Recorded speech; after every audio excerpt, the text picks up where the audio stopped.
All right. Good morning, everyone. I am Bill Rawlings, Chair of the California Workforce Pathways Joint Advisory Committee for 2021. I want to thank you for joining us today.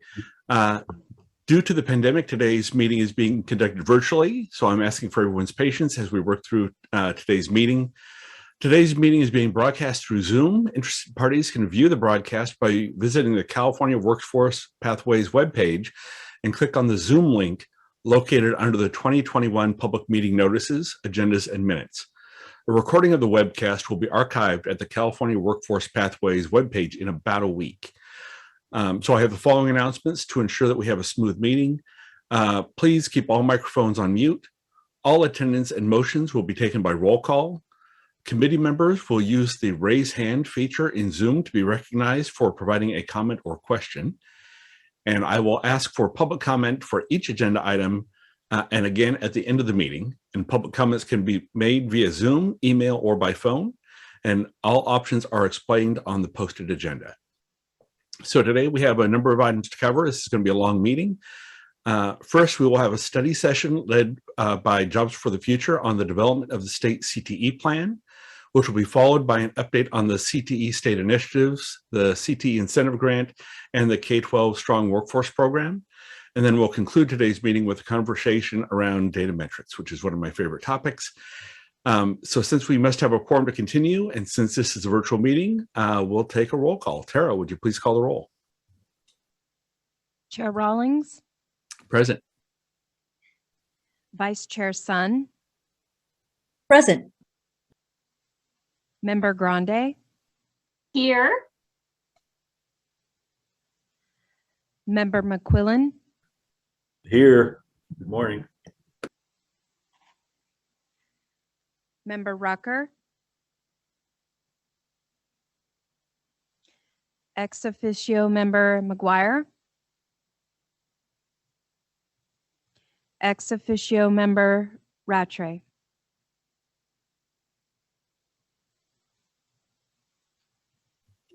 All right, it looks like we do have a quorum.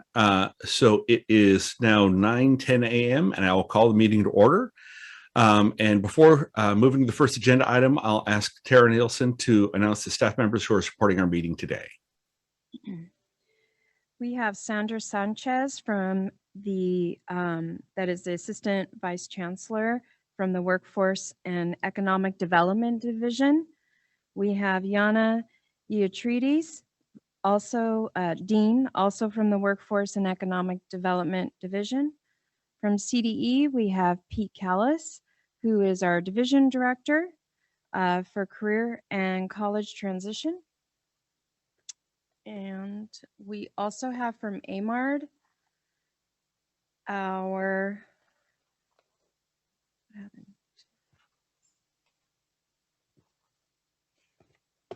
apologize. From AMARD, we have Jonathan Eisler, Thomas Borkman, and Corey Benton. All right, thank you for that. So we are on to item one, approval of the California Workforce Pathways Joint Advisory Committee's August 6, 2021 preliminary report of action, our draft minutes. So I would like to seek approval for the preliminary report of action and draft minutes for August 6, 2021. Is there a motion? I'll move approval. This is Member Grande. All right, moved by Grande. Is there a second? I'll second. All right, second by Vice Chair Sun.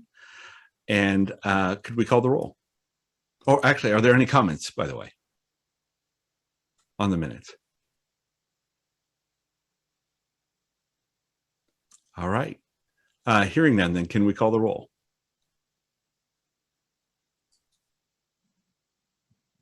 Chair Rawlings. Yes. Vice Chair Sun. Aye. Member Grande. Unfortunately, I will abstain because I wasn't able to attend. And Member McQuillan. Aye. Okay. All right, that passes. So the approved report of action minutes for the August 6, 2021 meeting and the recording of today's broadcast will be available on the California Workforce Pathways webpage. So that moves us to item 2. I'd like to welcome Pete Callis, Director of the College and Career Transition Division from the California Department of Education, and Sandra Sanchez, Assistant Vice Chancellor of the Workforce and Economic Development Division at the California Community College's Chancellor's Office, to share changes since the state planning process began. So this will be neat. Thank you, Chair Rawlings. Appreciate this time. So we decided we were going to keep this short. The planning process we met with on the last meeting. We've had a couple focus groups go forward so far with the Jobs for the Future team. They've been working on that, and we wanted to maximize their time this morning. We have panelists from all over the United States coming in to brief us on what they've been doing with CTE programs, K-12 and through the community college systems that they have in their states. So I'd like to turn it over to Charlotte Cahill from JFF, and we can get this started.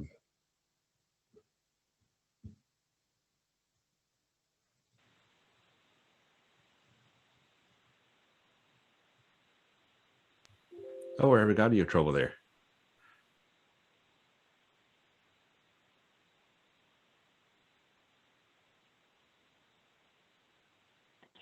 Hi, everyone. Sorry, can you hear me now? We got you. So thanks, Pete. I'm actually going to go ahead after all that dramatic delay and turn it over right away to Kim Green. She's the Executive Director of Advanced CTE, which is a national CTE organization. And she's going to speak about their sort of vision for the future of CTE nationally. So with that, Kim, I will turn it over to you.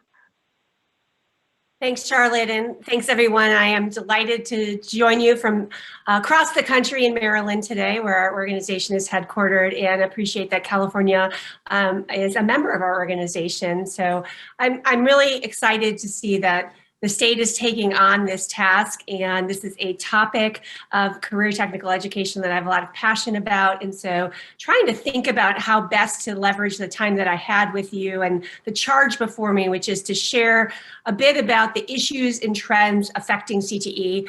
I decided to really organize my remarks in 3 buckets, and then hopefully leave plenty of time for interaction and discussion. And I'm not sure what your protocols are, but I am certainly open to questions throughout if I want this to be able to be you getting what you need to advance the vision that you want to have for CTE and career readiness in your state. So please feel free to interrupt me. So the 3 buckets that I'm going to really address are: 1, trends that I've seen around CTE that are fairly persistent. These are things that were in place before the pandemic, things that our community has been working on and continues to work on, and we're making progress in some, but they're really persistent themes and trends, things that we need to be attending to and influences we need to be paying attention to. The second are really things that have come up since the pandemic. So the last year and a half has obviously changed all of our lives forever. And so we started to see some new ways of thinking, some ideas that have been on the margins that bring opportunity with them, and perhaps a responsibility for us to think about how we can and should influence the mainstream of how we deliver and conceive of CTE and career readiness. And then those lead, I think, and blend very nicely into this vision that Charlotte mentioned, a national vision that our organization helped to facilitate, that was released in March of this year, that I think lines very nicely to your committee's mission. And I'm hoping that will serve as a useful resource and perhaps some inspiration as you do your work. So let's get on with the trends. As I said, these are things that I've been seeing, and I've been with this community for 28 years, and things that probably I would say we've been focusing on and working on for the last 5 or so years. And they are persistent in that they are things that we're making progress on, but we haven't quite accomplished yet. And the first theme is really about the expansion of career technical education into the lower grades. And I'll say that research backs this up. The Gates Foundation commissioned some research that was really focused on occupational identity and thinking about how do young people think about what the possibilities are and connect with what their future might be. And that research found that young people are really yearning to be exposed to and explore a broad range of career and job possibilities. And that exposure is especially important for learners who come from low-income backgrounds. Research that we commissioned with the support of the Siemens Foundation, a nationally representative survey of parents and learners, found that finding a career passion was one of the top 2 priorities for parents and their children. And so as we think about this, the way that dealing with kind of these priorities is really focusing on broader career exploration, expanding CTE into the middle school and even into upper elementary school.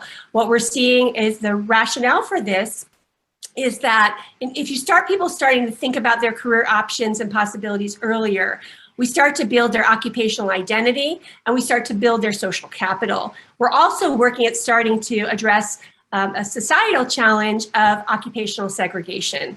And the research that the Gates Foundation commissioned shows that high quality career technical education can do all of these things. It can really help expand learners' awareness of their skills and talents and opportunities. It can help build occupational identity and help build that really vital social capital that is so important to break intergenerational poverty. Second theme is a focus on work-based learning. This is not something new that around career technical education, but I would say the scale and focus of work-based learning is a persistent theme. We saw 34 states and their Carl Perkins plans select focus on work-based learning as their secondary quality indicator. And what that means is that those states aren't the best and the brightest, they're doing the best work around work-based learning, but it meant that they were taking on a challenge of thinking about how to more systemically scale and equitably deliver high-quality work-based learning. These states are looking at and thinking about how do we measure work-based learning experiences? How do we make sure that employers are offering welcoming environments so that all learners can feel welcome in those work-based learning experiences? What is the interplay between paid and unpaid work-based learning experiences and the effects that that has in terms of making sure that every learner can participate in a program of study that might have a required work-based learning experience? And certainly the pandemic has brought about, and I know California has done good work around this, of thinking creatively about how we deliver work-based learning, perhaps virtual work-based learning experiences or summer youth programs. The third theme is really focusing on quality, and obviously this is a critical state role that that we all share. Everybody's focusing on having high quality standards, high quality programs. The twist I want to focus on this one here is really about thinking of the role of the state in delivering statewide programs. We have seen more and more states like Texas, DC, Oregon, Nebraska, and Maryland, thinking about having state-approved programs of study. The reason for this is really recognizing the mobility of learners and the need for consistency within and among systems. And when I say systems, I mean not only academic and technical delivery systems, but secondary, post-secondary, and workforce systems. Thinking about having statewide programs that create and address the overcoming the challenges of inefficiency and confusion that we really saw shined a light on during especially the pandemic. People not knowing where their credits stand, not knowing how their experiences can be transitioned into new careers. So while we recognize that there will always be a certain degree of customization and every state says it's a local control state, increasingly, we're seeing value in having these statewide programs of study developed, and not only for learner experiences, but for employers as well, who say that having some consistency in programs helps them to have more trust in the quality of the competencies and credentials that workers and learners have. Another trend is regionalization of work. We're seeing more and more states looking at building consortia that are secondary and post-secondary together, working to design and deliver systems. Really thinking about how we are leveraging the expertise, the faculty, the equipment, the building space toward common good and common goals, which is really about making sure that we're preparing every learner on their career path of their choice. States like Louisiana and Minnesota are leaders in these spaces. While we all have collected a lot of data, and Chair Rawlings, you said this is your jam, so we are working on improving data. But the thing that I wanted to note here was really data utilization. We collect a whole lot of information and data, but we're not the best at always using it. And I've seen a marked shift in our community of really thinking about how do we use the data that we're collecting, notably in two ways. One is to really focus on closing equity gaps, maybe even first identifying where those gaps exist and then working to close them. And second is to really make sure that we're improving the alignment of CTE programs to the needs of employers. And doing that work of alignment to the needs of employers in the economy and the labor market that we're in now, right? In that The economy is changing a lot. The needs of employers are changing a lot. How do we make sure as educators that we're keeping pace with the needs of the employer community? And data is a vital part of that. I know you're going to be talking to the state of Delaware later, and so they'll be able to talk to this trend even more than I can, but really about the notion of systems collaboration and authentically engaging stakeholders are other trends that I'm seeing, specifically including learners and empowering them to have a voice in the decisions about the systems that are designed to support them. So we're seeing states like Maryland and Montana that are looking at creating ongoing structured places and spaces to have that authentic and ongoing stakeholder engagement. And the last thing that I wanted to mention is the challenge of perceptions. We all know, and I was listening in on the earlier conversation, that we believe in CTE. We know that it works. There are a lot of misperceptions still out there about CTE, but what I'm here to share with you is our research from families and a national poll is that the door is opening wider and wider, where more people are looking at CTE and career readiness as an option for their children. And we know that CTE works and that parents and learners are twice as likely to be very satisfied with their education experience as those who are not enrolled in CTE. And that 46% of families across race and income levels choose career exploration and gaining skills as their top two priorities of what they hope for their children to receive when they're receiving a public education. So those are the broad trends that I would say that I'm seeing as influences that are persistent. I want to turn quickly just to kind of acknowledging the past year and a half that we have all lived in and thinking about the role that you can play in terms of leveraging the power of this moment, the power of disruption that we all experience nearly in every aspect of work, living, and our learning environments. So as we've started to hear and think about kind of how people are trying to get back to a place, I want to encourage us not to just go back to where we were, but how do we take this last year and go back better?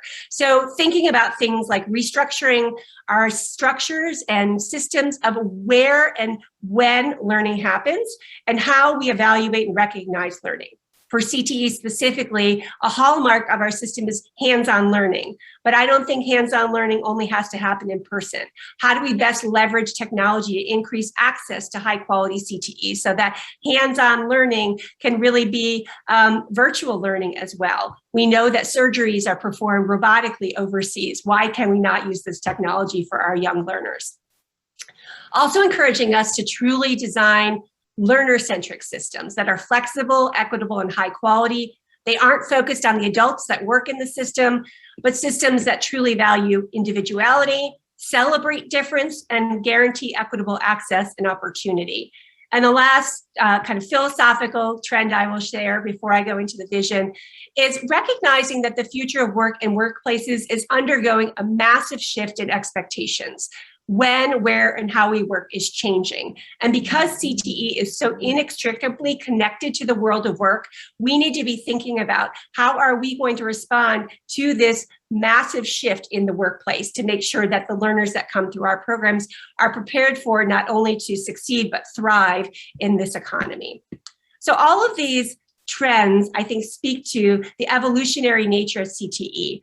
We are a system that has always had to respond to the needs of the labor market, whether you're looking back at CTE at the turn of the last century, transitioning from an agrarian to an industrial economy. And so now too, we're faced with meeting the emerging and longstanding challenges our country faces. And so it was with that backdrop that our organization convened a summit last fall that was really designed to bring together over 200 stakeholders with diverse perspectives to help us think about what the future vision for CTE should be. In March of this year, we released CTE Without Limits. That is a third in the series of vision documents that we released that were really intentionally designed to boldly propel career technical education forward, and to do so in collaboration with key partners and stakeholders who each play a vital role in the implementation and realization of this vision. And one thing I'll say that I'm really happy to see about your committee is that cross-section of stakeholders coming together, because this work cannot happen in a silo. The vision is ambitious. It will take bold action at all leadership levels to reflect on, refine, and even rebuild many of the systems and structures that are limiting learner success. So what is this vision? There's one paragraph and 5 principles that I'll walk through. The vision calls for a cohesive, flexible, and responsive career preparation ecosystem that offers each learner access to and the means to be successful in any high-quality CTE program or experience that leads to success in the career of their choice, regardless of where they live, their race or ethnicity, what education path they've taken so far, their circumstances, or how they self-identify. As we thought about what it would take to achieve this vision, we came upon a couple of limitations that we thought needed to be removed. The first is to remove the limitation of siloed systems, funding and accountability models that incent the wrong outcomes. Removing the limitations of what we know to be racist and discriminatory systems, policies, and practices that continue to perpetuate inequities. Removing the limitations so that each learner can navigate their career progression seamlessly, that agency of the learner to be able to guide their pathway. Removing the limitations of seat time and degrees so that we're valuing all learning and all skills wherever they occur. And removing the geographic limitations through cross-state collaboration or even maybe cross-country collaboration and open access. Similar to your committee's commitment to quality and equity, we had some non-negotiables that we also felt needed to be in place for this vision to be able to really fully have a commitment to all dimensions of equity, to a commitment to quality, and by that we mean quality programs, instructors, instruction, and credentials, meaningful partnerships with industry who are deeply invested and involved in this. So we're not talking about an advisory committee, we're talking about really co-ownership by industry in the design, delivery, and implementation of the CTE system.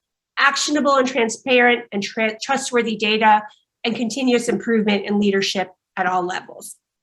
So I'll walk through the 5 principles very quickly, and then hopefully we'll have some discussion. So the first principle of this vision is that each learner engages in the cohesive, flexible, and responsive career preparation ecosystem. It's important to note here that we're talking about all learners, not just those who are currently opting into career technical education, because we all eventually will be working. So we want to make sure that this career preparation ecosystem recognizes and supports non-linear career progressions and allows learners to get the skills they need when they need them without redundancy or limitation. The second principle is that each learner feels welcome in and supported by and has the means to be successful in this career preparation ecosystem. This principle really reinforces that every aspect of our career preparation ecosystem must be designed and delivered with an equity lens to ensure that every learner, each learner, and their needs are met. Each learner skillfully navigates their own career journey is the third principle, and this is really thinking about how critical it is to empower learners to make informed decisions and to empower not only the learners, but their families, especially for younger youth, to make sure that they're making decisions with good information, and information that fully supports their full range of needs, academic supports, career supports, and wraparound support services.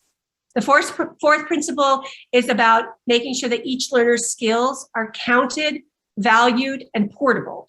This advocates for a more flexible learning environment and learning opportunities that enable and really value upskilling, reskilling, and lifelong learning by recognizing and counting the skills and competencies that learners gain throughout their lifetimes. And the last principle is what we affectionately call CTE without borders. Each learner really having access to the CTE programs that they need to have access to, regardless of where they live. It calls on us to collaborate even more to expand access and removing geographic barriers as a limitation, requiring us to partner with other states or maybe even other countries to develop and expand new models of collaboration, investing in open access systems, and agreeing to common frameworks to allow this transferability and portability and mobility of learners, ensuring quality all along the way. So that's the vision that we have laid out. I will say that there are aspects of it that we see thriving across the country and aspects of it that are really aspirational. but we feel like this is a good roadmap for our country in order to be able to move toward a more equitable and high quality CTE career preparation ecosystem. So those are my remarks. I'm open to questions, challenges, seeking more information, but thank you for the opportunity to join you.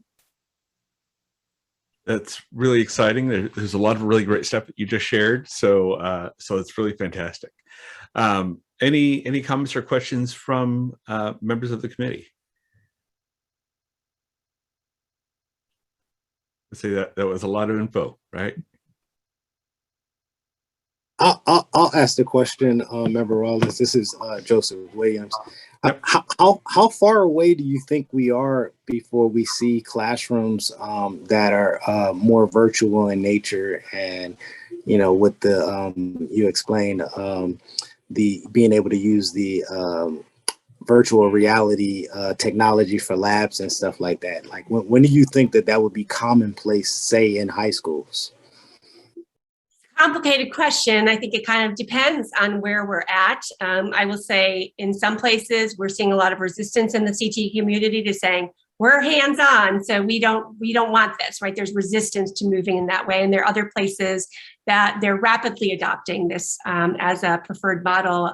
Broward Community College in Florida has been using pre-pandemic virtual reality to work on airframe mechanics work. And there's been a lot of work done in the welding community. It's really an issue of will and resources, as I would say, is kind of like what the timeline is. So it's building the will. And in that building the will is also building the skill by instructors to be comfortable, to be able to use this technology and feel and understand that it's not replacing their role, but supplementing their role as an instructor. And then there's a resource issue. Obviously, the country has received a lot in terms of stimulus resources, but there's still great inequities in terms of capacity and access to CTE based on funding and resources.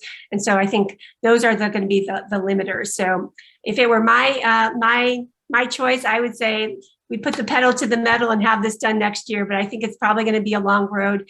The other intersection that I would just say with this is that because CTE leads to many industry credentials, the industry credentialing bodies also have some input in terms of how much we can move to virtual reality. So a lot of states have been working with their nursing boards, for example, and the practicums that are associated with them. And, you don't want to just do some things only virtually, but you do have to do things in person. And a lot of the testing and requirements around industry recognized credentials require in-person practice. And so while we can advance as much as we can in the education community, we also need to be working with those providers of the industry recognized credentials to make sure that they're coming alongside us and that we are making sure that our learners are prepared for those credentials and those credentials are connected to how the work will happen in the workplace. So now I know not a direct answer, but hopefully that gave you something of what you were looking for. No, good stuff. Thank you. We've been talking about how we're going to provide services to students that don't want to get vaccinated and whether or not this was a solution. So, but thank you for your, thank you.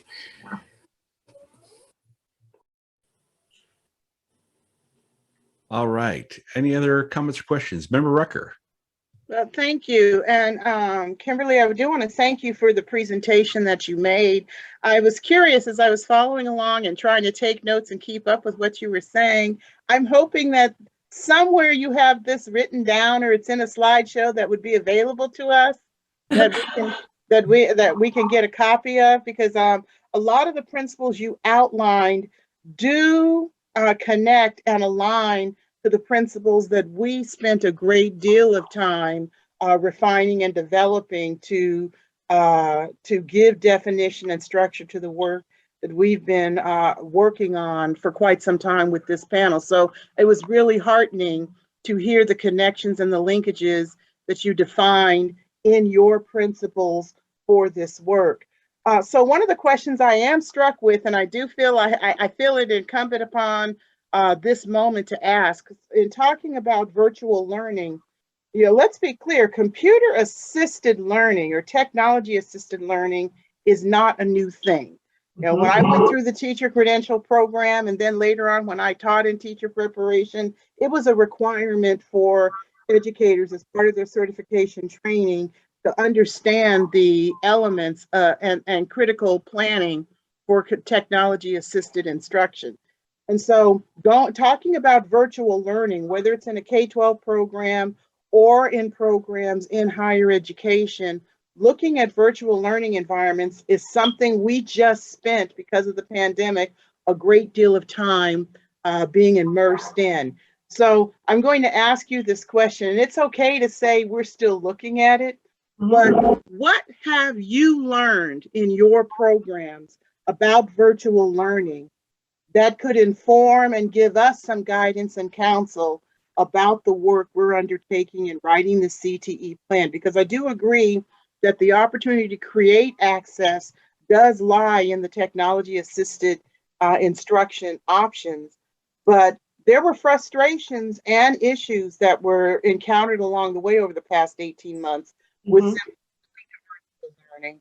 So in your programs and in the programs that you've been looking at and working with, what was learned from the past year of instruction with students in these programs?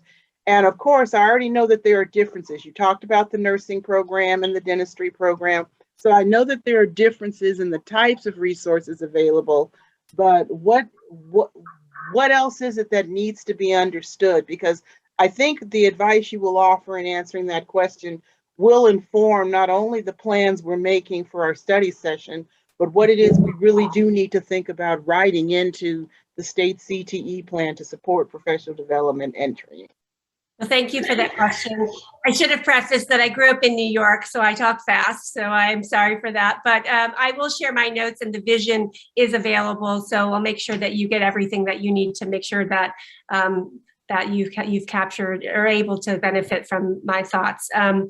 So what have we learned about virtual learning? I would argue, and one of the things I said was the importance of individualization. It's not for everyone, right? I think we need to look at what the needs of each learner are. And I will give you 2 examples. I don't have children of my own, but I have a niece who's 11 and a nephew who is 6. My niece has some learning disabilities. She thrived in the virtual learning environment because she was able to focus. My nephew had a year of learning loss because he was not able to focus. So I think one is that this cannot be it has to be a choice. And that choice has to be something that is really designed and focused on what the learner needs are, and making sure that is an environment that they can thrive in. I think the second thing that I would say is that one of the things that we have seen is that there's so much potential of the access to people who have expertise outside of the square miles that the school district is in. There's so much power in that. And you're right, this is not work that has been happening only in the last 18 months. There was research done by Apple years ago on challenge-based learning, where they actually had students come up with a real-world project in their community. And then they connected them to literally people around the world who had expertise. And the one that stands in my mind was students working on water issues. And they connected with researchers in the Amazon. So they have this infinitely powerful access of people and knowledge that they can access. And so learning is it's not just kind of the knowledge, but also then the skills. So what is it that we can benefit from in terms of virtual learning environment? One, I would also argue is that for individuals who have disabilities, this can be extraordinarily empowering. When we think about them being able to access and do things in a virtual reality environment, which now then can translate into a virtual work environment, this expands opportunities. I think the last thing that I would say is that we do understand that there are limitations to virtual learning, and that as much as we can have people doing things in kind of a scenario setting or a pilot setting or an online setting, I don't know that I would want someone fixing my brakes on my car that I'm about to go on a mountainous journey that's only ever done it in a virtual environment. And so I do think there does need to be a translation of and an application of that virtual learning supplemented with a clear demonstration in the real world. And so those are just a few things that I would share that we've seen across the country of learning. I will say I'm a little bit nervous about taking the wind out of the sails of this, because I think it was an underutilized resource that we've had for a long time. And a lot of people were thrown into it last year and felt like it didn't necessarily go well. I hope that that doesn't take our foot off the gas of the power and promise of good virtual learning that we can and should be using more effectively.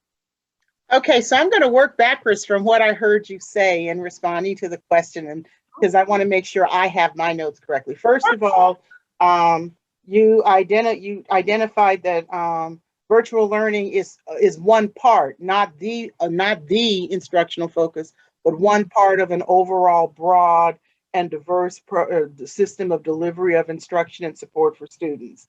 Yes. The second thing that I heard you say and talk about is that we have to be purposeful in planning the types of virtual learning experiences that we're providing for students, so that there's a mix and a connection between the virtual learning activities they do and the more hands-on, real-world practical applications and activity they do to demonstrate what they have learned and what they can apply from the virtual learning environment.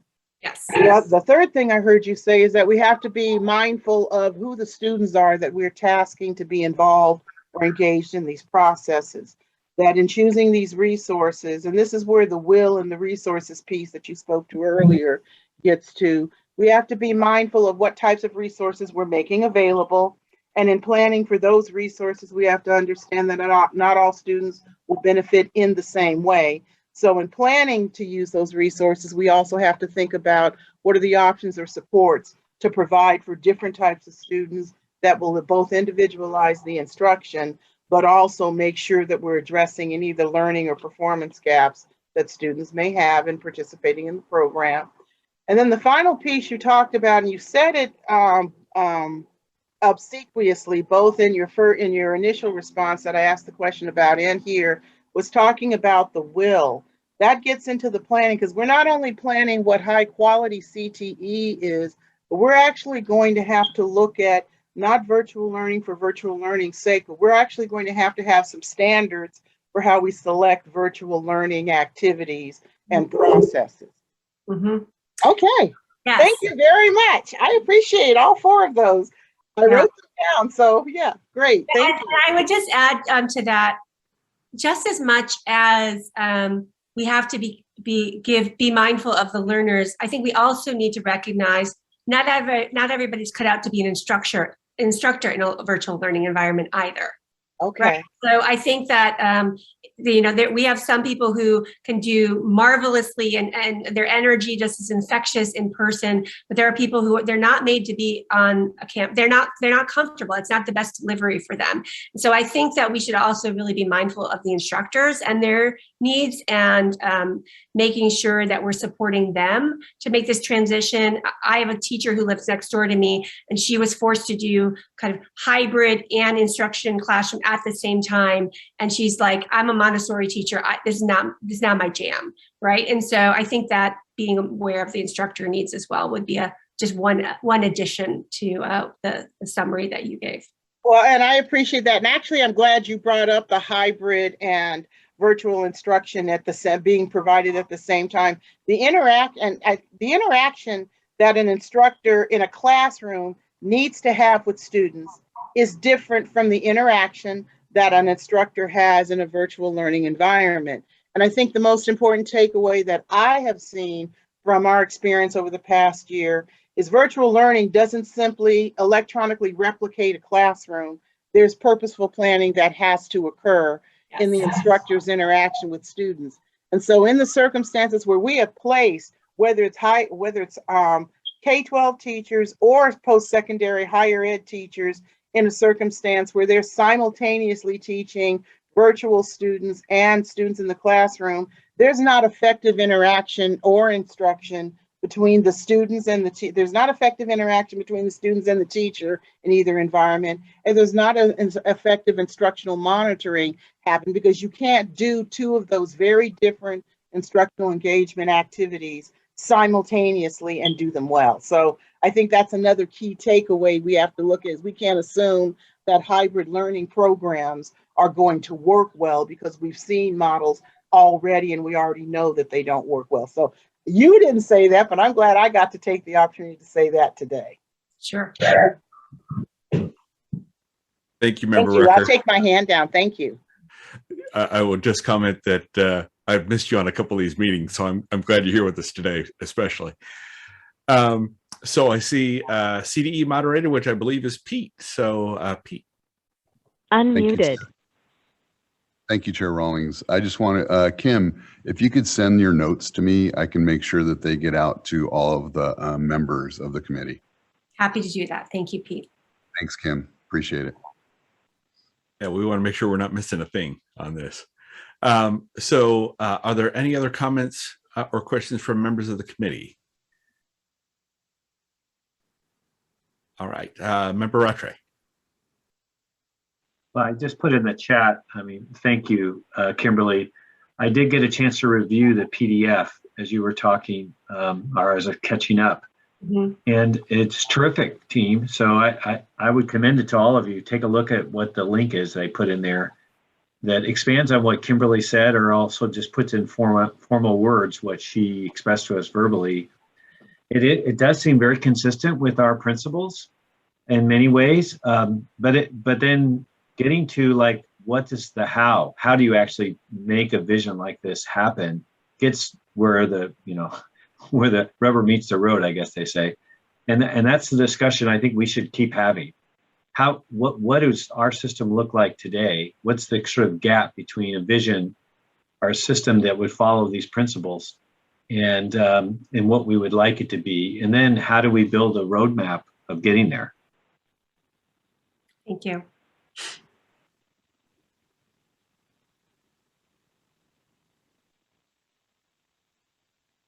Right. So any response on that? I don't have a response. I just thank you. I think that, I would say that the vision, there's a lot more to it in terms of there's key action steps under each principle, so that I think can be helpful for you to think about in terms of what makes the most sense in prioritizing that roadmap. I'm hopeful that it can be an inspiration for you in the work that you have before you. Wonderful. Vice Chair Sun. Yes, I just wanted to support what Dave Rattray said, because he and I, we've been on this road for a long time, and we are waiting for how we're going to implement this. So, and because California is also unique, and we have some of our unique technical issues with credentialing and some of those other things that we've brought up and discussed. So I am looking forward that in this plan that we're finally on our way. And I do appreciate this resource because it will help provide us that roadmap as well. Right. Well, one thing that I will say, so we're an association of all the states, so we can't, we couldn't kind of say who's leading on different aspects of this because we can't have favorites, but I certainly am happy to continue to be a resource for the committee in terms of if there's aspects or action steps that you are looking for, who are doing great things around these. I know I mentioned a couple of states along the way. I know you have and are hearing from some leading states later today, but please, the door is open, happy to serve as a resource. I know we have pointed to California and the great work. You are unparalleled in your investment that you've made in this work over the years. And so I'm excited to be able to see kind of the vision to be able to bring focus and sustainability to how to best use those investments through the work that you're doing. That's wonderful. I absolutely appreciate that. Any other comments from members? All right. Seeing none, I do note that there's a hand raised from the member of the public, but we are not going to be taking public comment on this item until just before lunch. So if you have some comments or thoughts, you may want to jot them down, because we're going to have a pretty heavy panel coming up right now, and then we'll take public comments at the end of that. So I'm going to next introduce our speakers. We have Jonathan Furr, Executive Director of the Education Systems Center at the Northern Illinois University, and Luke Ryan, Director of CTE and STEM Initiatives for the Delaware Department of Education, and their moderator, Jared Toussaint, Senior Vice President of Education and Workforce for the Dallas Regional Chamber of Commerce, to share a two-part discussion on the cutting-edge pathways development in Delaware and Illinois. So, Jared, I'll hand it over to you. Good morning to you all. Just had to make sure it was still morning on the West Coast. Obviously, it still is. Good morning from Texas.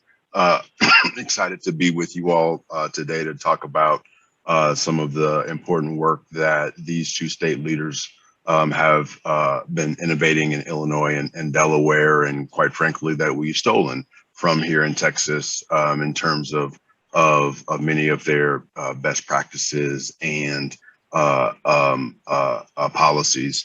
I myself just ended a tenure at our state education agency overseeing our college career military preparation division, which oversees and implements our statewide career and technical education and advanced academic and counseling work.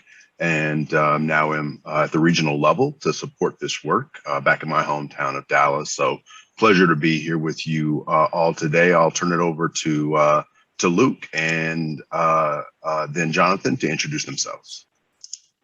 Hey, good morning. My name is Luke Ryan. I oversee our CTE and STEM work group in the Delaware Department of Education. We have three principal areas of business. The first is our middle grades programming, which is really around student identity development. The second area of work is really our high school career pathway system. So these are kind of aggressive and accelerated college and career readiness models. And then the third area of work is support for our post-secondary system. So under our portfolio is short and long-term credential programs, registered apprenticeship, and then work with our community and technical college system. Turn it over to John. Good morning, everyone. I'm John Furr, the Executive Director of Education Systems Center at Northern Illinois University, and we are heavily involved in partnering with our State Board of Education and Community College Board and other state agencies around CTE and college and career readiness policy. And in fact, it looks like my slides are teed up. So should I provide the overview, Jared? And go right ahead. Absolutely. All right, great. So I just want to take some time to go a little bit deeper in the state of Illinois work that we've been doing. You can see the mission statement for our center and the work that we're engaged in three broad areas: college and career pathways, that I'll be talking about more deeply today. Also bridges to post-secondary, which is around expanding early college credit and supporting students to be college ready as they transition into post-secondary, and data. And our organization has said we do a lot of work at the statewide level with our state agency partners and our state's P20 Council, but we also do a lot of work driving community network efforts that I'll touch on today, because we really view in a state the size of the state of Illinois, certainly in California, you need to make sure that state policy is connecting down to the community level and seeing where can we take the innovations that are occurring within our state to elevate those up. So as we go to the next slide, I kind of want to start off by talking about three broad frameworks for the work that we're doing in both CTE and college and career readiness. And the first framework is our state's post-secondary attainment goal, our 60 by 25 goal, which is that 60% of our state's residents will have a high quality post-secondary credential or degree by the year 2025. And you can see on the left there that we're getting close. We're at 55.2% right now. I think our data shows that we're either going to be right at or just below the goal by the time that we get to 2025. But that overall number masks some significant gaps between our Black and Latinx and white populations. And these percentages, so we're only at 39% attainment for Black adults, 29% for Latinx, and over that 60 for white.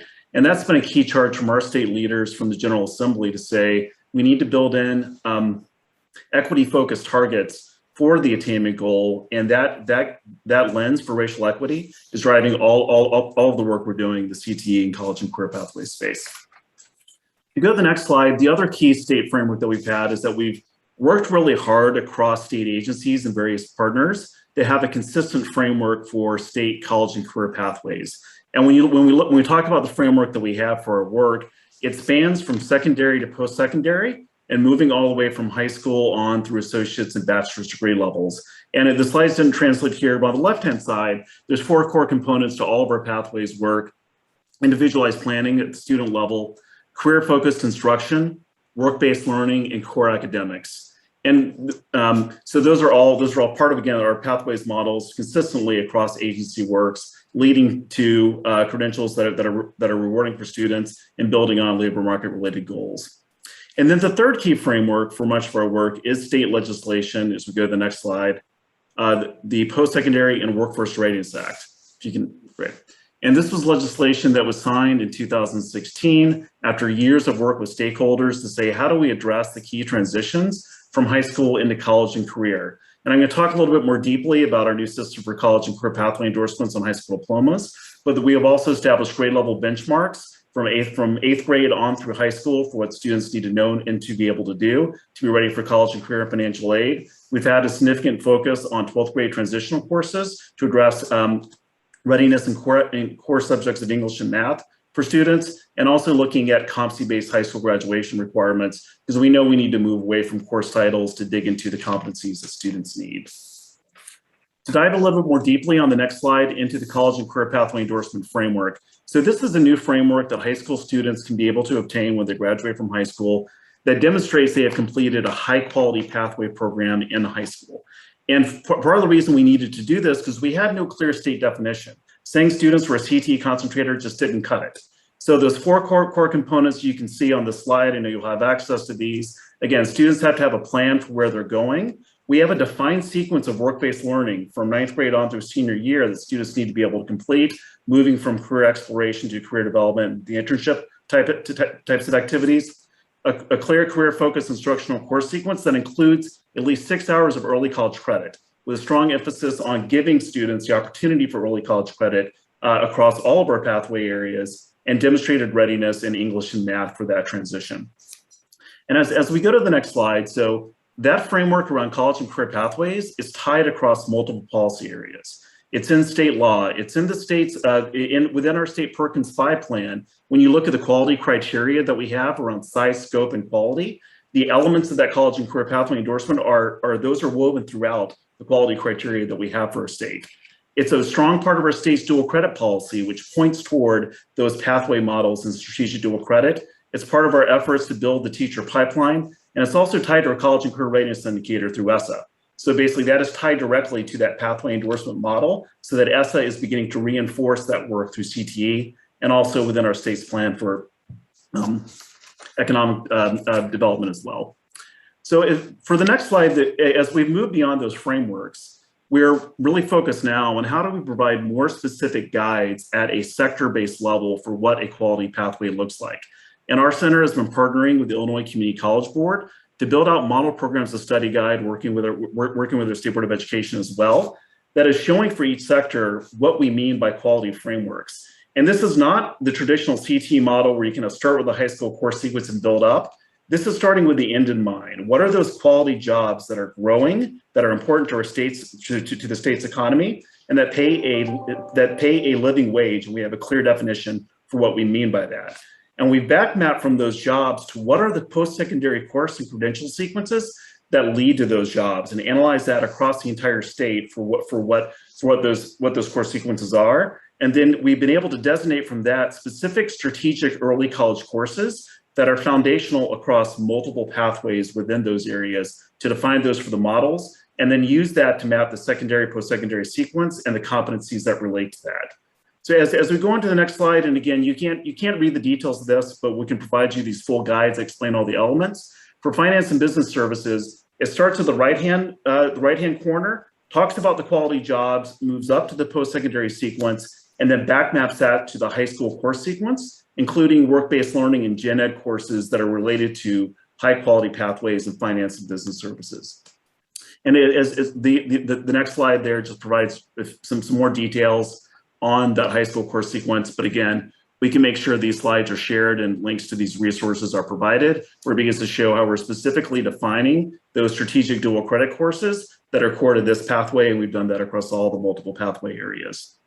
So those are the state frameworks. To the next slide is how we're thinking about connecting that to the community level. And my center has been working with other statewide partners to form what we call the Illinois 60 by 25 network. So that ties this to the state goal that I talked about there at the outset, to support communities to increase meaningful and equitable post-secondary attainment. Meaningful students and communities, equitable focused on the racial equity gaps that I talked about there at the start of the presentation. So for the next slide, we're working across communities within the state that have earned a leadership community designation. I'll talk about what that means. We have communities across the state of Illinois. We're working on the deep southern part. We have a new community that's coming on board there as well. And the way that we like to look at this for the state of Illinois, because we're a large state, we're not as large as you, but we still have, you know, a large geography and student population. We want to move a small state with our strategies around pathways and college and career readiness. So when you look at the number of public high school graduates that are part of our leadership communities, it's about the size of the state of Iowa. When you take out Chicago, because they're part of our work as well, we're talking about the state of Kansas or so. But we're thinking about, again, moving that smaller cohort of communities that are ready to lead to pull along the rest of the state of Illinois within these strategies. So the next slide, what it means to be a leadership community, we've got some core criteria to start in the upper right-hand corner. First of all, communities have to define what geography they're tackling. For our network, we allow them to choose. It might be a county, it might be a community college district, it might be a city, but you have to go through that process to decide your geographic focus. Then you have to document your partnership. And we want to make sure they have the school districts, the community colleges, 4 years, community-based organizations, employers, who are all at the table working around these efforts. They have to have a trusted intermediary. That's key to this work. Someone who can be the glue, can drive the work that's happening and make sure that they're following the plan. They need to be committed to data for continuous improvement, and you have to have a plan around core strategies, and we focus them on some of our pathways and college and career readiness efforts. And so for the next slide, and the last slide here for my discussion, what are some of the supports that we provide through my organization and other state level partners? First of all, we manage a network for peer-to-peer learning. This is critical. You know, there's only so much TA you can provide from state level. Communities need to learn from what their peers are doing in this space. We do provide technical assistance on collective impact, strategies around pathways and other in college career readiness efforts. And we do a lot of work to provide them with data. So it's much easier for us at the state level to integrate and provide out data resources than it is for communities to do that hard work, to kind of the lifting that's needed for that. And the last bullet that's cut off a little bit, we serve as a conduit for financial grants to communities, and these are small grants. We're just trying to light the spark around certain initiatives so that they can sustain those with our local funding. So we are able to provide funding from foundations from the state out to our communities to drive this work. So again, that provides some of the description of the work we're doing in the state of Illinois. We've learned a lot from California and linked learning in your efforts. We learned a lot from Luke and from Texas. So we're very happy to be part of this conversation with you today. Thank you. Great. We'll hand it over to Luke. All right. Good afternoon. So it's always wonderful to follow somebody like John, who's just awesome. You're going to see, right? So I don't use the word awesome lightly, John. Just know that it's like my highest form of praise. So anyway, first, thank you, right? Very appreciative of your time today and just having the opportunity to speak with you. And then second, in terms of our time, we're going to focus on 3 things. So we'll provide a little bit around Delaware. We are not as the size of Illinois or California. Surprise, I know. But we'll talk about what that looks like from both kind of a state infrastructure as well as kind of a regional spark. So really that's where I'm hoping to provide, you know, some context today. What do you want regions in the state of California to do, as well as what state systems can do to support those regional actors. We're going to talk a lot about the work that we've done over the last 5 years, and then kind of what will come next in terms of our phase 2 Delaware Pathways strategy and the things that we've learned through kind of this deep immersion of you know, college and career readiness for young people in our high school system. All right, we can jump ahead to the next slide. So first and foremost, a little bit of context of Delaware. The reason I share this context is Delaware probably looks much more like a region than a state in terms of your context and kind of background. But my talking points today are going to focus really on 2 things. So the first is, in my experience, this work happens best at the regional level, but the state plays a significant role in how it empowers regions to act, behave, and be responsive to communities that are in those localities. So there is both a role for, you know, the regional actors in the state of California as well as the state in terms of your joint efforts to expand your CTE programs, to expand your career pathway system, and to be intentional around credential and degree attainment across that space. And what I want to do today mostly is just give you a little bit of context on our state, our learning, and then where we have positioned certain players within our system to take a more aggressive leadership role. So the majority of youth in Delaware are individuals of color. A significant percentage of young people are individuals from low-income communities. We actually use SNAP and TANF benefit for this statistic. So their families, they or their families are directly receiving public benefits versus like a free or reduced meal. Free or reduced meals is actually greater than 65% of youth in the state of Delaware. A significant number of youth have some type of physical or mental disability. And then in terms of our kind of locality, our state workforce board both acts as a state board as well as a regional workforce board. So a little bit of play there. We have one technical and community college system, Deltech. They are focused both on credential and degree attainment and extensively around workforce development. And then data just is an essential underpinning of work that has taken shape over the last several years. And it is the purposeful implementation of data to inform both programming as well as research in terms of how we improve our system that I'd like to highlight. So we can jump to the next space or next slide.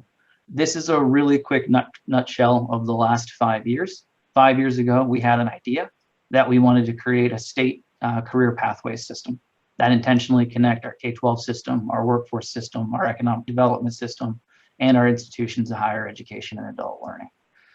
And to do that, we wanted to really kind of focus our energy around high school transformation and reform. So high schools were our initial point of kind of interest, as well as where we have spent the most time in terms of product development. The idea started small. We had one exemplar that we sought to build from. So one pathway that was deeply integrated within a school system in our community college. And today, I serve the majority of youth in high school. Our direct programming enrolls more than 55% of all students in grades 9 through 12. And we are working, these programs are universal across school systems. So the programs are replicable, they're scalable, they're adaptable for young people, and they are implemented within a regional and community context. So our work really has been around how do we create high quality instructional models in every single school across the state of Delaware so that all young people have access to a college and career ready portfolio. And, you know, along the way, there's a lot of communication stuff. There's some fiscal things that we'll talk about in just a moment when we jump into our strategic plan. We can jump ahead. So like you, we felt it necessary to actually develop a plan and to carve out roles for specific actors within the development of our work product. So I'll spend a little bit of time on this slide and go a little bit deeper than what's here, just so you have some additional context. But we felt it was essential to have kind of these 6 core partners engaged around a shared strategic plan, and that each partner played a particular role in terms of their leadership and advocacy within our state system. So my organization, the Delaware Department of Education, is the first organization listed. Our work is really twofold. So we wanted to see high quality instructional programs available in every high school across the state. We also wanted to create the policy infrastructure and the data infrastructure that was necessary to move these work products forward. From a policy standpoint, we are a regulatory agency. We've also enacted a bunch of legislation, and we have a number of things like state plans. So like our Perkins state plan, our WIOA state plan, those are combined state plans for us, that we have kind of put additional, quasi-regulatory guidance in place to really kind of steer our ship in the right direction. The second area was this idea of earn and learn and integrated work-based learning models. So we created an intermediary within our community college system to help scale and create work-based learning models that occurred across the state for both secondary and post-secondary students. So within our community college system, we created the Office of Work-Based Learning. The Office of Work-Based Learning is focused really on 2 things. The first is direct employer engagement and recruitment. So how you engage employers, the messages that need to be present, and then engagement at scale is a management issue. So we wanted to position our community college to do this effectively, to build those relationships, to build the capacity of employers to engage schools. And then we are essentially producing an economy of scale to place young people in paid work experiences as a result of this effort. Those work experiences align directly to the work that my organization took on in terms of our CTE redesign and high school redesign. The third area that our Department of Labor is leading is really around student equity and also additional kind of cross-agency supports and infrastructure. So first, we isolated income, race, and student ability as 3 areas of inequity that we intentionally sought to address. So essentially, we are then marrying federal and state programs around income, geography, community, around race, that help young people to be more, to have the supports that they need in order to succeed in life. And this, as a practical example, we actually married our vocational rehabilitation office, our IDEA office, and then my office to support young people with disabilities. So these are coordinated pre-employment transition services that we deploy directly in schools and in our community college system. So essentially, we're moving state benefit programs and other federal and state services into institutions that directly serve young people versus having, right, a separate TANF office or a separate one-stop office. We want services to meet the consumer.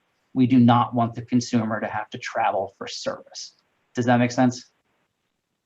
Yes? All right, good. And then the second part of this work is our data infrastructure and systems. We have shifted quite a bit around how we define low income. So you are all really familiar with your right qualification of low income under Perkins as Pell eligible, right, individual at the post-secondary level. We have expanded this definition to include SNAP, TANF, Medicaid, direct benefit, public assistance, and then also certain census tracts where there are high concentrations of poverty.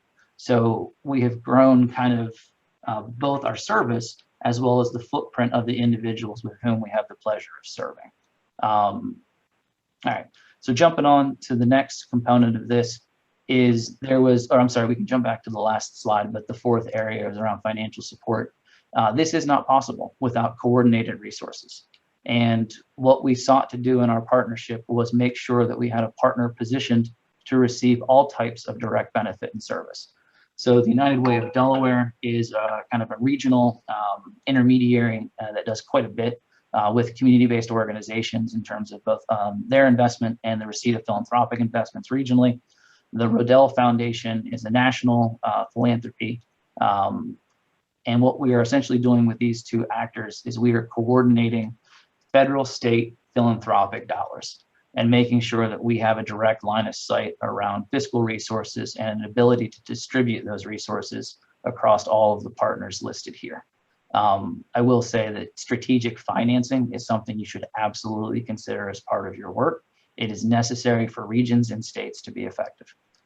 The fifth area then is really around making sure that we have a strategy to engage the community and a strategy to engage employers within that community.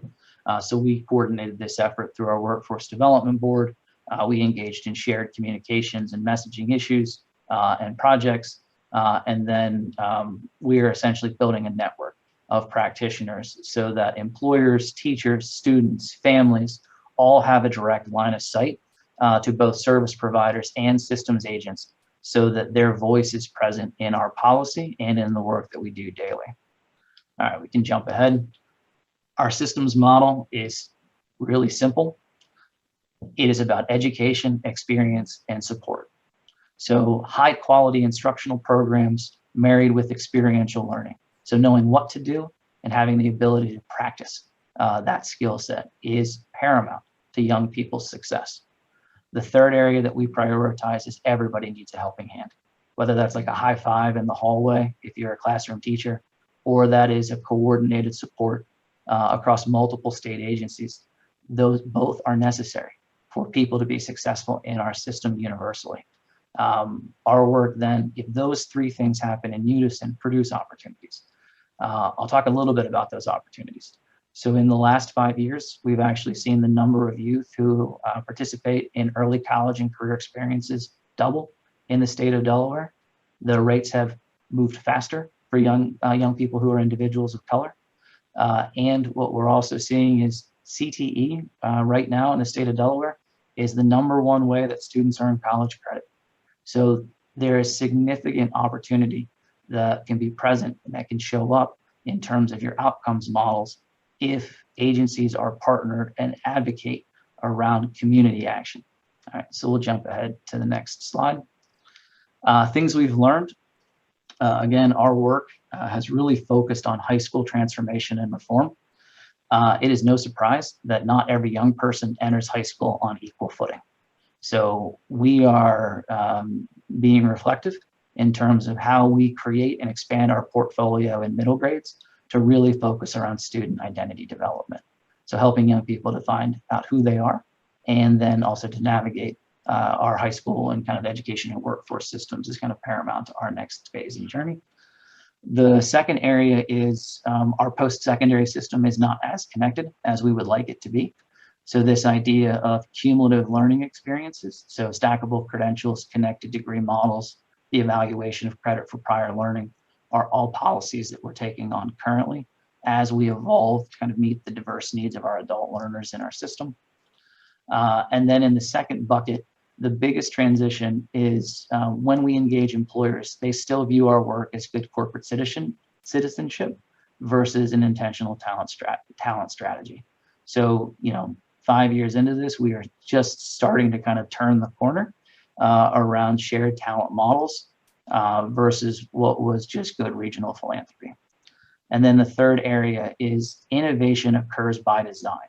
And we have to be much more intentional on how we design regional innovation that can, to John's earlier point, roll up to the state level, and then be incredibly intentional around how we design legislation, regulatory actions that empower people locally to be innovative and to challenge the status quo and to take risks. So this is really kind of the third reflection. If you jump to the next slide, this is the stuff that we're doing next. We have an intense focus around middle grades instruction, again, that's rooted in student identity development. We have substantial work occurring with our post-secondary systems around stackable credential and connected degree models. This is all under the purview of a much larger credit for prior learning policy agenda that we're launching at the state level. The second area is we are doubling down on our investment with employers, both in helping employers to convene amongst themselves and influence the system, but also in terms of how we act and support employers to engage with secondary and post-secondary institutions across our state. And then the third area is we have enough trajectory, enough runway, and enough intelligence to produce a research-driven policy agenda. So we have enough information, we have enough experience. Our iteration and innovation moving forward is going to directly be associated with causal research and our ability to truly understand the experiences that young people live out daily, so that that drives our policy agenda. We were not in that position previously in terms of both our research capacity or really just understanding what a young person experiences daily. We are at that place now, and we're excited to see very specific research agendas evolve as a result of our work. I'll kind of pause there. My last slide is just my contact information. So, right, love the conversation, appreciative of the work that you're doing, and just I would empower you and encourage you to continue along this trajectory. Your work will have a difference. It has a difference currently, but will have a larger difference for young people as you continue to push forward. Thanks. Sean and Luke, much appreciated. You can see with such rich forward thinking and deliberate approaches to this work, why we in Texas have stolen so much of their practice and innovation. Just for context, here in our state, we've got roughly 7.1 million public and higher ed students who roughly 2 million of those kids are within our CTE systems, receiving nearly $3 billion of combined state and federal funding across basically 10 agencies that are coordinating the delivery to common populations. And so while there are definitely variances in the profile and size of our states, there are so many commonalities to what we have seen as some of the the trends and best practices, which we're excited to talk about today. The first thing I'll ask you gentlemen to respond to is, within your states, as I mentioned in here in Texas, there's these myriads of systems that are targeting common populations in our CTE system. Education agencies, criminal justice, workforce institutions. Talk about how your state successfully aligned those systems to drive toward innovation in such a forward-looking and aggressive manner. I'm happy to start. We've really, over the last 5 to 10 years, have done a lot of interagency herding of cats. So I presented that kind of common state vision for pathways work. We actually published a statewide career pathways dictionary, which doesn't necessarily sound all that sexy, but was really important, where we got all of our state agencies, the economic development, the workforce, the education agencies. There were 8 agencies part of this work that agreed to what they mean in a common way to career pathways, to agree to common work-based learning term, to agree when we say youth apprenticeship or pre-apprenticeship, here's what we all mean. And so that's been really important for the work, to make sure that there was that consistency across the various agencies as they're trying to drive the aligned investments.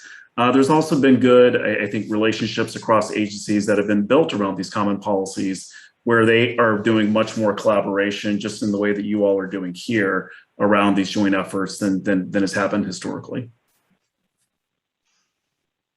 So I'll echo many of John's points. The first thing that I would say is our work is about people. It is not about a federal funding source or a state program. It is about people, and how you define and categorize people in terms of who's a youth, or what's the definition of a youth, or who's an incumbent worker, who's a dislocated worker. You should be really clear about the people with whom you're trying to serve, right? And I would encourage you to be as broad as you think about your young, but focus on population. So that's first and foremost. The second thing is really practical. Understand where you're making investments around populations. What are the federal programs? What are the state programs that support that population? How do those things produce outcomes? What are the outcomes that those funding sources are trying to produce? What we found is that whether it's in healthcare, our health and social service agency, or whether it's in our Department of Labor or in our Department of Education, we're much closer aligned in terms of population. We're much closer aligned in terms of population and intentional outcome than we thought we were, right? And then the best piece of advice I can give you is just start wherever there's pasture and green runway. So where we chose to start was around youth. And one of the first projects that we took on was marrying the in-school youth dollars under Title I of WIOA with our career pathway system, right? We learned a whole lot around agency partnerships, coordination, data sharing, and what a relationship needs to look like across state agencies around the management of 2 federal programs. So it doesn't have to exist at scale, it just has to exist. And then you have to treat that thing as a learning experience. It also doesn't have to be perfect, you just have to learn from it, right? So I would encourage you to just take that risk, and where there's the ability to jump in with both feet, jump in today, right? Like, you'll learn a lot in the interim. Luke, I'll start with you on this next question. You spoke about populations and about outcomes. We know accountability and data systems are a huge part of CTE and the larger spectrum of high quality pathways. It answers the question that the public wants to know: are we moving the needle as it relates to these investments? We also know this is a major driver for our local education agencies as it relates to what they're held accountable for and what they measure. Can you speak a little bit about how your state's aligned the accountability and the data systems to help effectuate these changes? Yeah, absolutely. So let's start with federal and then let's move to state. There are essentially three pieces of federal legislation that you're going to seek to join. That is the Every Student Succeeds Act, that is the Strengthening CTE Act, and that is the Workforce Innovation and Opportunity Act. Each of those three pieces of federal policy have an accountability model that is designed around youth and adults. That's it. You as a state are able to determine and define what those metrics actually mean in terms of implementation. So an example I'll use here is when we talk about credential attainment for in-school youth, one of the first credentials that we seek a young person to acquire is a high school diploma, right? It is a predictor of economic mobility. It is the forefront to engage in our post-secondary and workforce system, right? So you have the ability to really create definitions that are shared across agencies and programs based on these three accountability models. And you have a lot more runway in terms of how you choose to define them than the feds would offer you, right? So as a state, you can drive this and tell the feds what you want to do and what you want to measure. And we can talk about what both of those things are. But the two practical examples. So first, look across those three pieces of federal legislation. I would encourage you to then think about something like a combined state plan under WIOA that actually aligns from an accountability perspective, your ESSA accountability model, your youth and adult accountability model, and your CTE and Perkins accountability model. And to the degree that you can make those metrics the same thing, you are only saving yourselves and your institution's time in terms of what you value, what you measure, and how you collect those things, right? So that is basically what we did. Youth metrics are shared across all federal programs. Adult metrics are the same across all federal programs. You have much more control over your state programs in terms of the accountability models versus these three pieces of federal legislation. Essentially, if it's a state program, you can do whatever you choose to do, right? So I'd start there. And then in terms of just like the data agreement component, this is about efficiency. So you can either spend time and money collecting data, or you can spend time and money delivering services.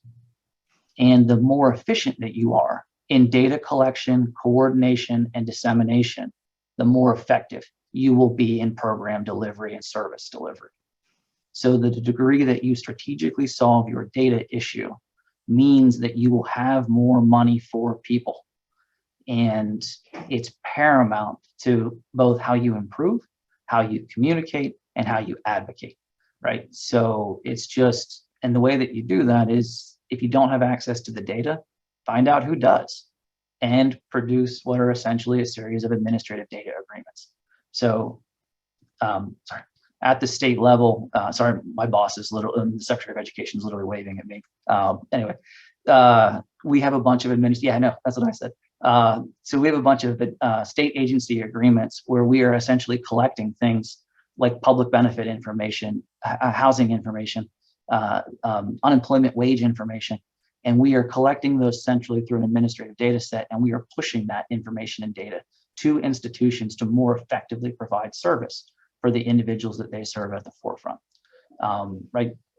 Anyway, I'll turn it over to John while I. Great. Thanks, Luke. I'd like to talk about one thing that I think we're doing well that's really exciting. One thing where we have more work to do, but starting to emerge. So in the area that I think we're doing well is that we have, I talked about these common work-based learning terms, and we are collecting work-based learning in a consistent way across Perkins implementation and also for the state's ESSA College and Career Readiness Indicator. And so that's been somewhat of a painful lift, to be honest, for districts to start to collect that data in a consistent way. But we've gotten through that, and that's being reported up, and it's going to be available through the reporting for a College Career Readiness Indicator. So we can really begin to understand what is the availability of work-based learning, how does that address the racial equity goals that I talked about, where are there gaps, and where can we begin to target resources? And it's really brought the field along by what we actually mean by work-based learning, right? Giving a kid an access to an online account where they can explore jobs is not work-based learning. Right, but actually, when we talk about team-based challenges and we talk about the internship models and others, that is. So that's been important for us to be able to move in the right direction. What we're working on, we've done a lot of work in our state to integrate our K-12 and post-secondary data systems. We do a good job of reporting out on dual credit enrollments. We do a good job of reporting generally post-secondary enrollments and transitions. We address the remediation issues with transitions as well. We don't do a good job of reporting what's happening from K-12 CTE into post-secondary CTE. That is something we're focused on. So we're building out the Illinois Longitudinal Data System 2.0. I won't talk to you about 1.0, but that's been a long journey, but now we're at 2.0. And there's two core priorities within Illinois Longitudinal Data System 2.0. One is early childhood, the early childhood database participation. So looking at what's happening really in birth through third grade, where there's a lot of agencies that are in the mix. The other is high school to college and career. So we're going to have a standing data set that's integrating K-12 and post-secondary and employment data, and will allow the analyses of the integration the way that we need to. Now, I know your state is making a ton of investments in longitudinal data. Make sure your work is at the top of the list for priorities, right? Because that's going to be key to make sure that the data that you need to really analyze your outcomes is core in terms of what's happening from longitudinal data system perspective. And that's part of what we're looking to tee up for our work over the next few years. If I were a participant, I would certainly follow up with these two gentlemen if time doesn't permit today for us to ask the question of to Luke's point about common definitions for many of the target populations, how exactly they came to that process, some of the data limitations that publicly collected data still present as a challenge, because his point is extremely salient about data being really a main sort of limiter or governor to the development of partnerships, and to John about the ability to define and collect work-based learning experiences, particularly those that are non-course based or out of school time. So some food for thought and questions. As you all think about the vast array of entities and the differing contexts and variables that came together in your state plans, Luke, you spoke a little bit about this toward the end of your presentation. Can you talk a little bit about the lessons that you learned, sort of looking back retrospectively, putting that work to paper, and now seeing the implications and execution? Sure. So when we drafted our strategic plan, and then if you go to DelawarePathways.org, you can actually download our strategic plan. The first thing that we wanted to do was position agencies and community partners to collectively lead. So we did not see this as a state agency push. We saw this as a community development agenda.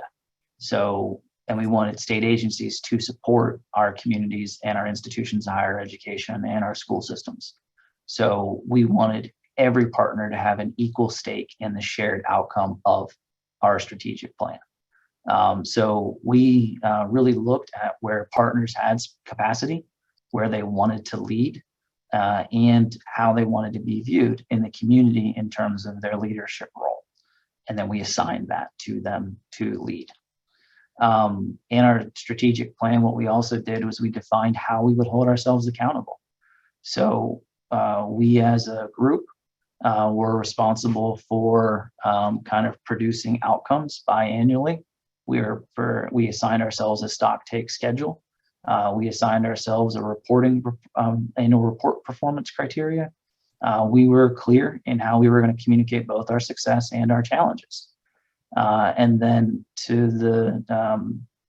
for those things that we were successful in accomplishing, we celebrated them.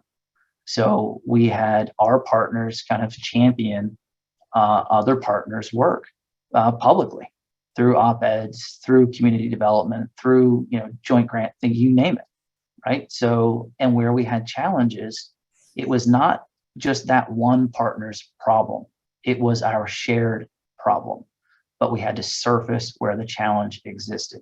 And like one of those areas is still moving employers away from good corporate citizenship to talent strategy, right? It's everybody's responsibility to solve this problem. We just have to make sure that the issue is understood equally, and that we all then have a role in kind of helping our organizations as well as the organization who's positioned to lead in addressing that work product. Mm-hmm. So I think as you think about your plan, you can also give yourself the charge to act and create the structure in which you want to hold yourselves accountable for that shared work product.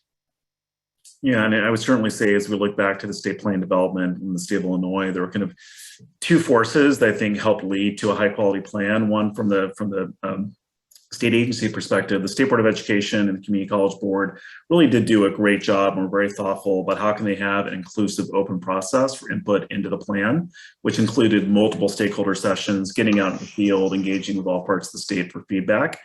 But we also had the General Assembly and the State P20 Council that said, you know, we want to make sure that as this plan is developed, that it is aligned with all these other legislative frameworks and efforts that we've been developing that relates to CTE, but as a part of the broader Pathways efforts. So the General Assembly directed the state's P20 Council to form a committee with a number of stakeholders. My organization helped to lead this work that was bringing those voices to the table, working closely with the state agencies to say, we need to make sure our vision is not just on CTE dollars. CTE dollars should be supportive of our state's overall pathways vision. It should not be the universe of our state's overall pathways vision. So that was really core within that committee to make sure that CTE was looked at as a strategy for quality pathways, and that we weren't looking just at the Perkins plan in an isolated way, but it was really making sure that that work within CTE was aligned to these other policy areas. Great. I seem to have lost video. I'm not sure. Can folks still hear me? Yes, we can hear you, Jared. Okay, great. I'm not sure if you guys can still see my video. I'll try to remedy that. Well, no, now I think we've lost Jared. So, yeah. So this might be a good time to open it up to questions. Chair Rawlings, if maybe we can shift to that. Sure, we can take some questions out, and hopefully Jared will be able to join us again and finish up his thoughts. So a lot of great information. So any questions, comments from members of the committee? Member Sun, did I see you? No, okay. Member Rattray. Well, first of all, congratulations and thank you. I just want to acknowledge for me, I find it so helpful to learn from folks across the country, across the world for that matter. I hate provincialism, and I hate the idea that we just think we're different, we're unique because we're California, whether it's because we're big or we're this or we're that. And so with that, I mean, I think it's wonderful. And thank you to the team, whoever it was that sort of brought these superstars to us. And congratulations for the work. I mean, it's hard work at any scale too. I'm not one that believes that scale is the only thing that matters in terms of how difficult something is. This stuff can fall apart in a village of 100 people. So anyway, I want to acknowledge that as well. And I could ask like 50 questions. I won't do that to my colleagues because there's so much. First of all, I would want to follow up with each of you because I chair the Link Learning Alliance, and thank you, John, for calling that out. The kind of work you're doing is the work that we try to do, and all of us on this call really have been trying to do. So I'll ask one very specific question. Prior learning competencies and credit by learning, something that a lot of us have been promoting, well, really for almost a century, you might say, because the Carnegie unit locked in place the opposite century ago, but certainly the last 10 or 20 years. And higher ed institutions obviously have a disincentive for prior learning competency because they don't get to charge from sort of hour one. Have you done anything to try to remove the disincentives and offer incentives to higher ed to incentivize them or to propel prior learning competencies downstream? I'm certainly have to start with that. That's a great question, and that is an area of intense focus for us right now. So we're actually partnering with the Illinois Community College Board to look at competency-based models in post-secondary, which oftentimes have a very close overlap to prior learning. I was just before I got on this call was emailing with a community college partner who's aligning their coursework in manufacturing to the MSSC credentials. And my question to the dean was, well, are you allowing there to be credit by proficiency for students that come in with MSSC credentials? Because that's key to making sure that we're addressing some of the high school alignment and also for the workforce training component. So if you begin to allow that prior learning components, that allows you to have a tie-in to those private training providers that can have the signals to say, all right, to the extent I'm training for those credentials, students can use those and transition into the degree programs at post-secondary. So there are some community colleges. We have some bright points of light that are doing that well and have had to have a really inclusive process working with faculty, working through the cost structures. That's an area of growth for us in the next couple of years to think about how we can scale that up. I'll piggyback and offer two thoughts. So your question is right on point. So I'll start with the bright spot. If you look at our community and technical college system, Deltech, the majority of their 2-year and 4-year degree programs are direct transfer programs. So it's something like 96% of their degree programs are directly, their direct articulation to a 4-year degree system with junior year status. And then there is no application process for the individual. They are guaranteed admission and guaranteed junior year placement upon the completion of an associate's degree. So our community college system has spent decades doing that, and they will not build programs that do not fit within that model and footprint in terms of the 2-year to 4-year sequencing. So I'll start with the bright spot. Where we have the biggest gap right now is actually across our workforce and degree systems. All of our institutions of higher education, whether you're a 2-year or a 4-year system, and we also have adult technical centers that run short-term and long-term credential programs, the state registered apprenticeship program, you name it. Very few of our credential programs articulate to clock hours or credit hours within a degree or are embedded within a degree. So our work right now is really, it's two things. So the first is we are actually convening all of our institutions of higher education to create state policy around credit for prior learning. So that credit for prior learning policy has 4 areas. The first is just this push on stackable credential and connected degree models. So a credential or a degree should yield a cumulative learning experience as an individual progresses in their level of education. So that's first and foremost. The second is credit by exam or evaluation. So how do we just shamelessly move people further faster based on their demonstrated ability or their articulation of that ability, right? So that's our second bucket. The third is the evaluation of prior work experience. So how do we look at things like jobs? How do we look at tenure within a job? How do we look at military experience? How do we, across the board in each of these institutions, evaluate those experiences similarly and award credit or clock hours within a credential or degree program? And then the fourth area that we're addressing is, what if it doesn't fit in the first 3? How do we evaluate it so that it fits within the first 3, right? If it's a new credential that doesn't have a credit or a clock hour association, how do we then evaluate that credential so that it fits? And we're thinking about this similarly to our dual enrollment policy. So what I mean by that is when we run dual enrollment, the dual enrollment needs to count within a degree program. It should not count as an elective credit. So when we evaluate something, right, we want to make sure that we are clear where the fit is and where there is alignment, and that is then communicated to whoever the consumer is, right? If you pursue this, here's what this credential leads to in terms of an occupation or a continued learning journey. And then the other thing I would say is the first part of this and how we're able to get to this place is we've removed a lot of the money conversations. So essentially, we passed 4 pieces of legislation this last session. 2 are scholarship programs around credential attainment. So a person can apply, any individual can apply for up to $10,000 to pursue a short or long-term credential. That can be, those dollars can count towards obviously the tuition, but they can also be used for things like transportation or food. We expanded our state promise program. So if you're a Delaware resident, you can go to school at our community college at no cost. The expansion of that has moved from what was 6 semesters to now 10 semesters. So you can enroll part-time for up to 5 years as you complete your associate's degree. We also then expanded our state scholarship program for our state HBCU. So all 4 years of tuition are paid for on the state's cost. So the point here is money is no longer the challenge. It is about how fast do we move a person from point A to wherever they want to be, and how do our institutions kind of enable that to happen. Really exciting. Love hearing that kind of stuff. Member Grande. Thank you, Chair Rawlings.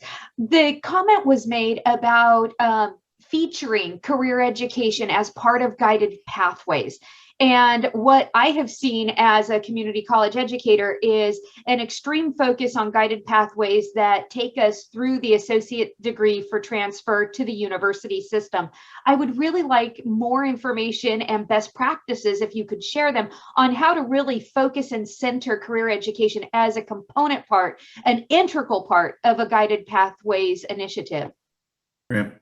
I'd like to make a pitch to JFF, who recently published some information on guided career pathways, which I thought was a great framing of how to think about the combination of the guided pathways framework with the career pathways model. The other thing I point to, then I talked about the model programs and study work. If you look at our post-secondary sequencing, we within each of those talk about certain post-secondary pathways that do require a guided transfer approach. Right. So if you're in the health sciences, you want to go a pre-professional route for pre-dentistry or pre-med, you're going to have to get a bachelor's degree. So our model is looking at how do we actually incorporate the guided transfer component within that. Similarly for some of our business pathways and within the education space as well. But we do that alongside of the pathway models for 2-year degrees and credentials that lead to living wage occupations.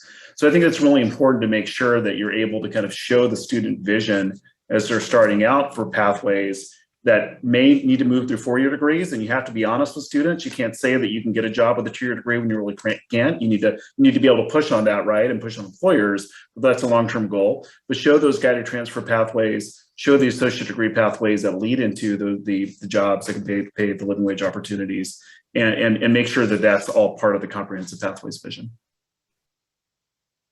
So ours is similar, and I'll use just kind of a practical example. So one of the programs is we have a teacher academy career pathway.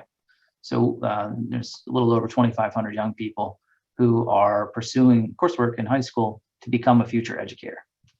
95% of the jobs in education require a bachelor's degree.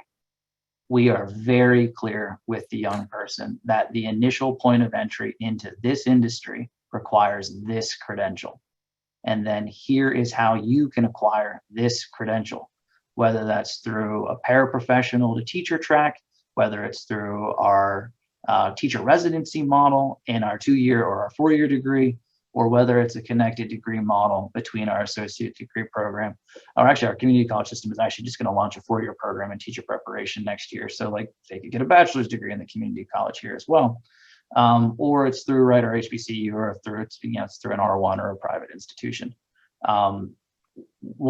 Similar to John's point, we start with the occupations that we want to prepare students for, and then what is the most likely credential or level of education that's needed to acquire that job. And then from there, it's about individualized education and career planning. So how do we develop that plan to support the acquisition of those things? That plan includes coursework, it includes financial aid, it includes other support services that also need to be centered around the young person. Thank you both, John and Luke. And since Luke, you mentioned the community college baccalaureate degree, how foundational has the provision of a bachelor's degree in your community colleges been to integrating career education into the guided pathways model? Yeah, so we have so if you're not familiar with Deltec, it is like the best kept secret right on the East Coast. And I had worked 10 years in Maryland before my time in Delaware. They are a community college that is focused on the community and the workforce first. So their mission and heart is really at the center of the issue that we're all challenged with today. And they are an essential component to how you design your career pathway system, right? So you cannot build a career pathway system without a robust and integrated community college strategy. So I just got point number one. Point number two is, in my opinion, where there is substantial opportunity for innovation on the post-secondary side is in the community college system, right? The sky is the limit, whether that's expanded workforce programming, whether that's more flexible coursework or ways in which we develop programs, or that is the proliferation and delineation of associate and bachelor degree programs. We can go gangbusters in terms of public policy in our community college system, and we should. So like our community college system, Deltech enrolls 30% of all high school graduates directly matriculate into Deltech, right? So it's the #1 institution, post-secondary institution that our high school graduates move into directly after high school. It also serves a majority of individuals of color, and it serves a majority female student population, right? So like it is integral to our state's economic competitiveness. That is fabulous. Very good. You're speaking Jolina's language there, I think. We have Member Rucker. Well, thank you very much, and I'm glad to follow Jolina Grande on these questions. She asked one of the questions that I had intended to ask about as well.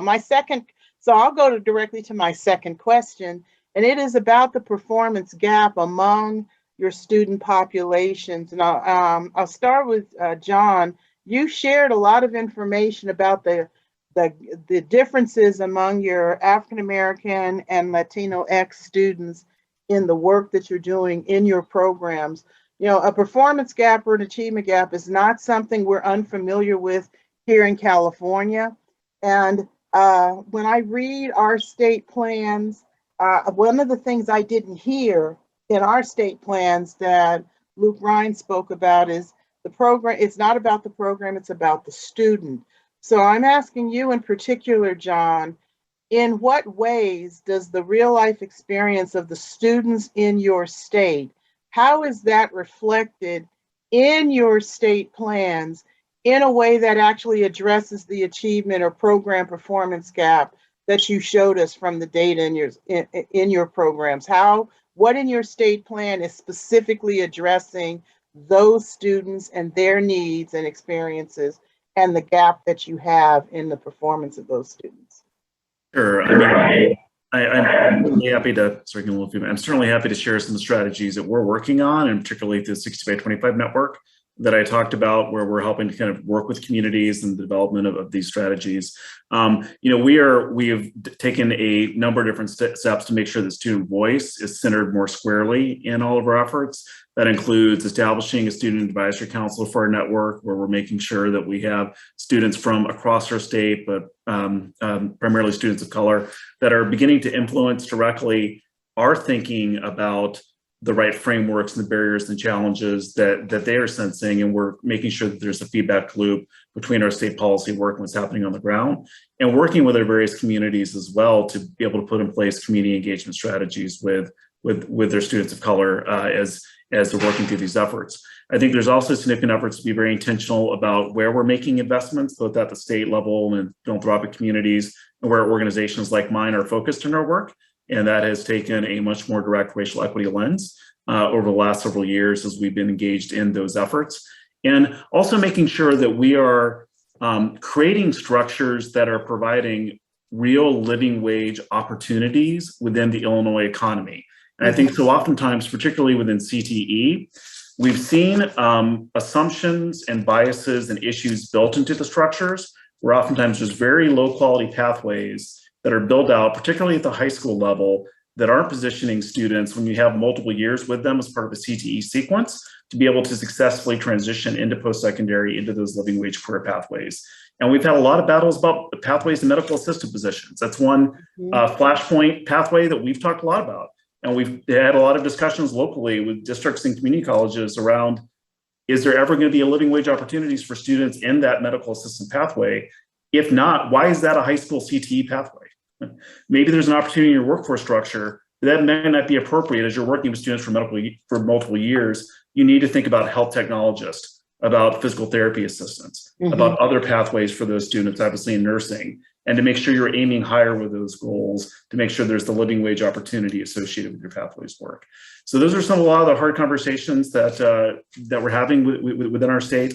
We're making sure that those are brought to the forefront and being really intentional in the way that we're working with communities. And I think you know, we kind of work alongside the state agencies, and I know that our state agency partners are also engaged in, you know, multiple similar conversations with districts and community colleges. The engagement with stakeholders is built into the local needs assessment process, so that all is incorporated in state plan components as well. Thank you so much for that answer. I do appreciate not only the specificity, but the fact that you're right. You're having some very hard conversations, not just picking around the edges of an all students agenda, but you are really, in the ways that you proposed the work that you're doing and the way you explained it to us, I really appreciate it. And a strong takeaway for me was what you're doing, that to have the hard conversations and being very brave and purposeful in doing it. I also heard the same thing from Delaware. Luke, I really appreciate all the absolute assertions you made about not only what is possible and what is doable, but what you are actually doing and that you know you're doing well. So I appreciate not only that you all came here to show us the work that you're doing, but you were honest in talking about the steps you took to get there. One of the problems I've always had about looking at best practices and model programs is we hear about the best practice, but we don't hear about the steps you took in the intervening process to get there. So I really appreciate that you took the time to do that with us today. I appreciate that from both of you.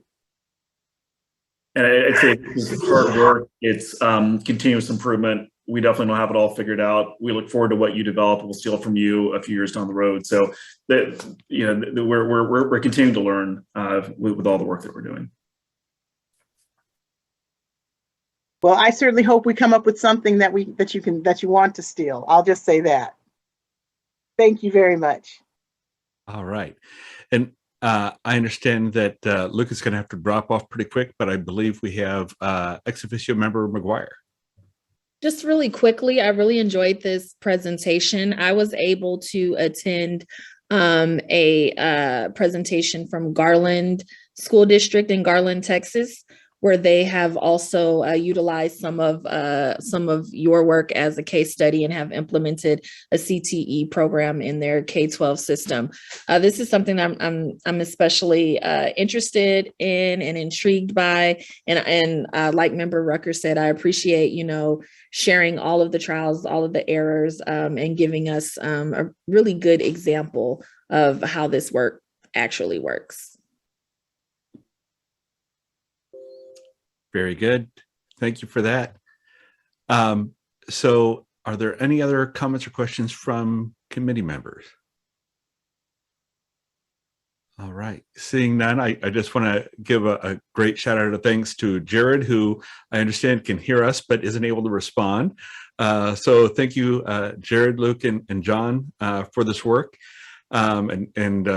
This has certainly been enlightening, I think, and helpful for us, seeing the innovation you've been able to do at your level, and we're going to be seeing how we can scale some of those ideas here in California. So we very much appreciate that.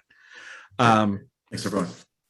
Given that it's 11 o'clock, and if there are no other questions on this item, I saw a hand just a moment ago pop up and go down. But if there are no other comments or questions on this, then we will take a break. So it is now 11 o'clock, and so let's meet back again at 11:10. There we go. We are set. I believe we have quorum again, so just to confirm, would we please call the roll again? Chair Rawlings. Present. Vice Chair Sun. Present. Member Grande. Present. Member McQuillan. Member Rucker.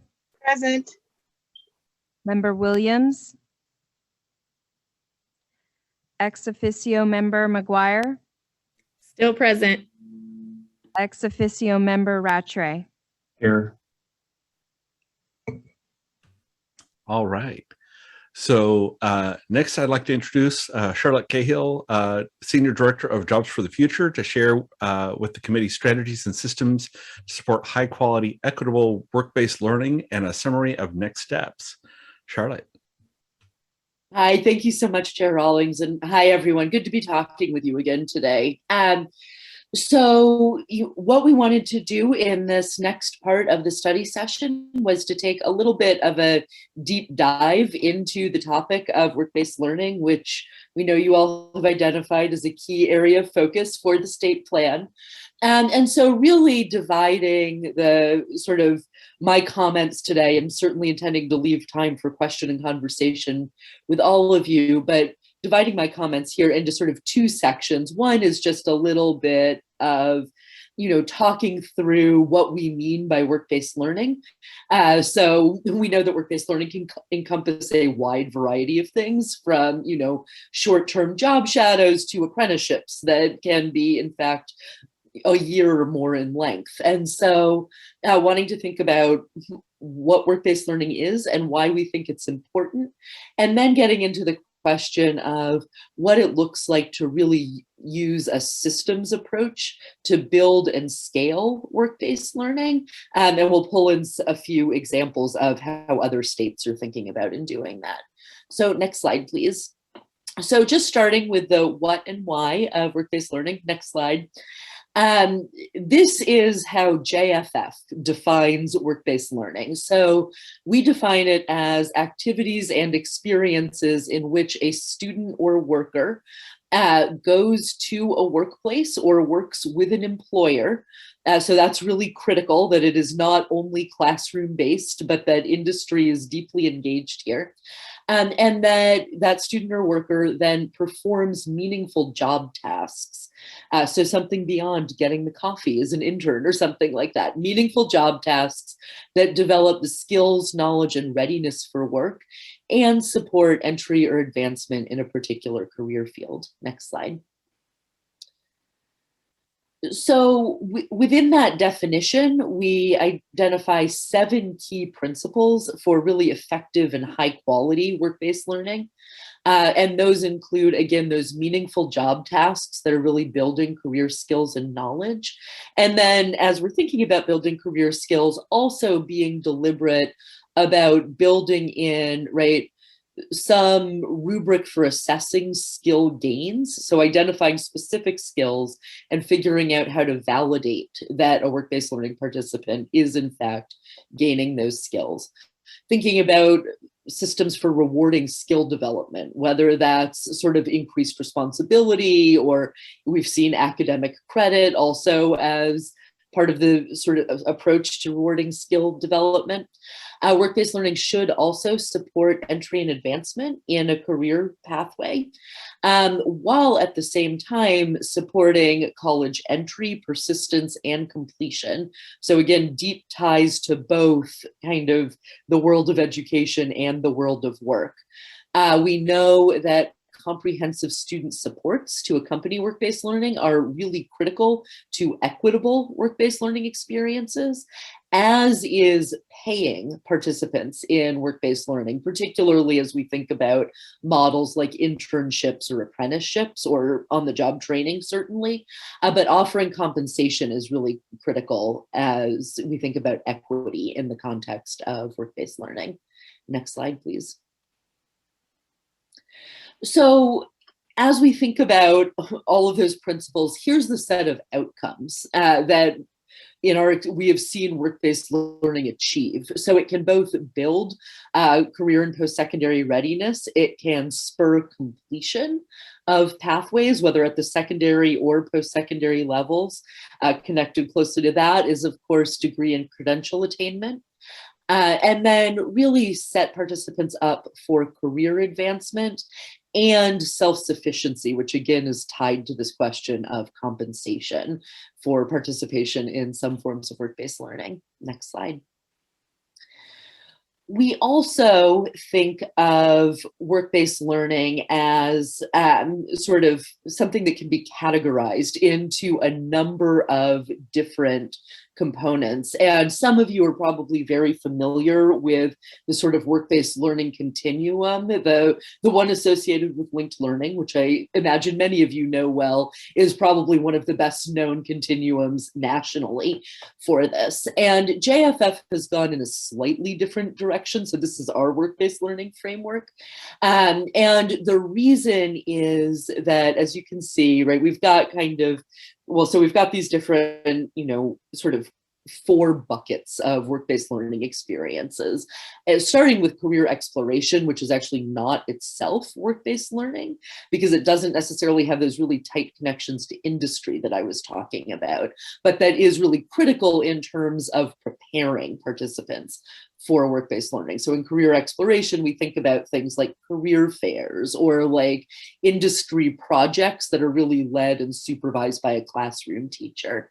And then as we get into different models of work-based learning, there's career exposure, which is a little bit more short-term. So job shadows, company tours, career engagement, where we start to get into internships and pre-apprenticeship.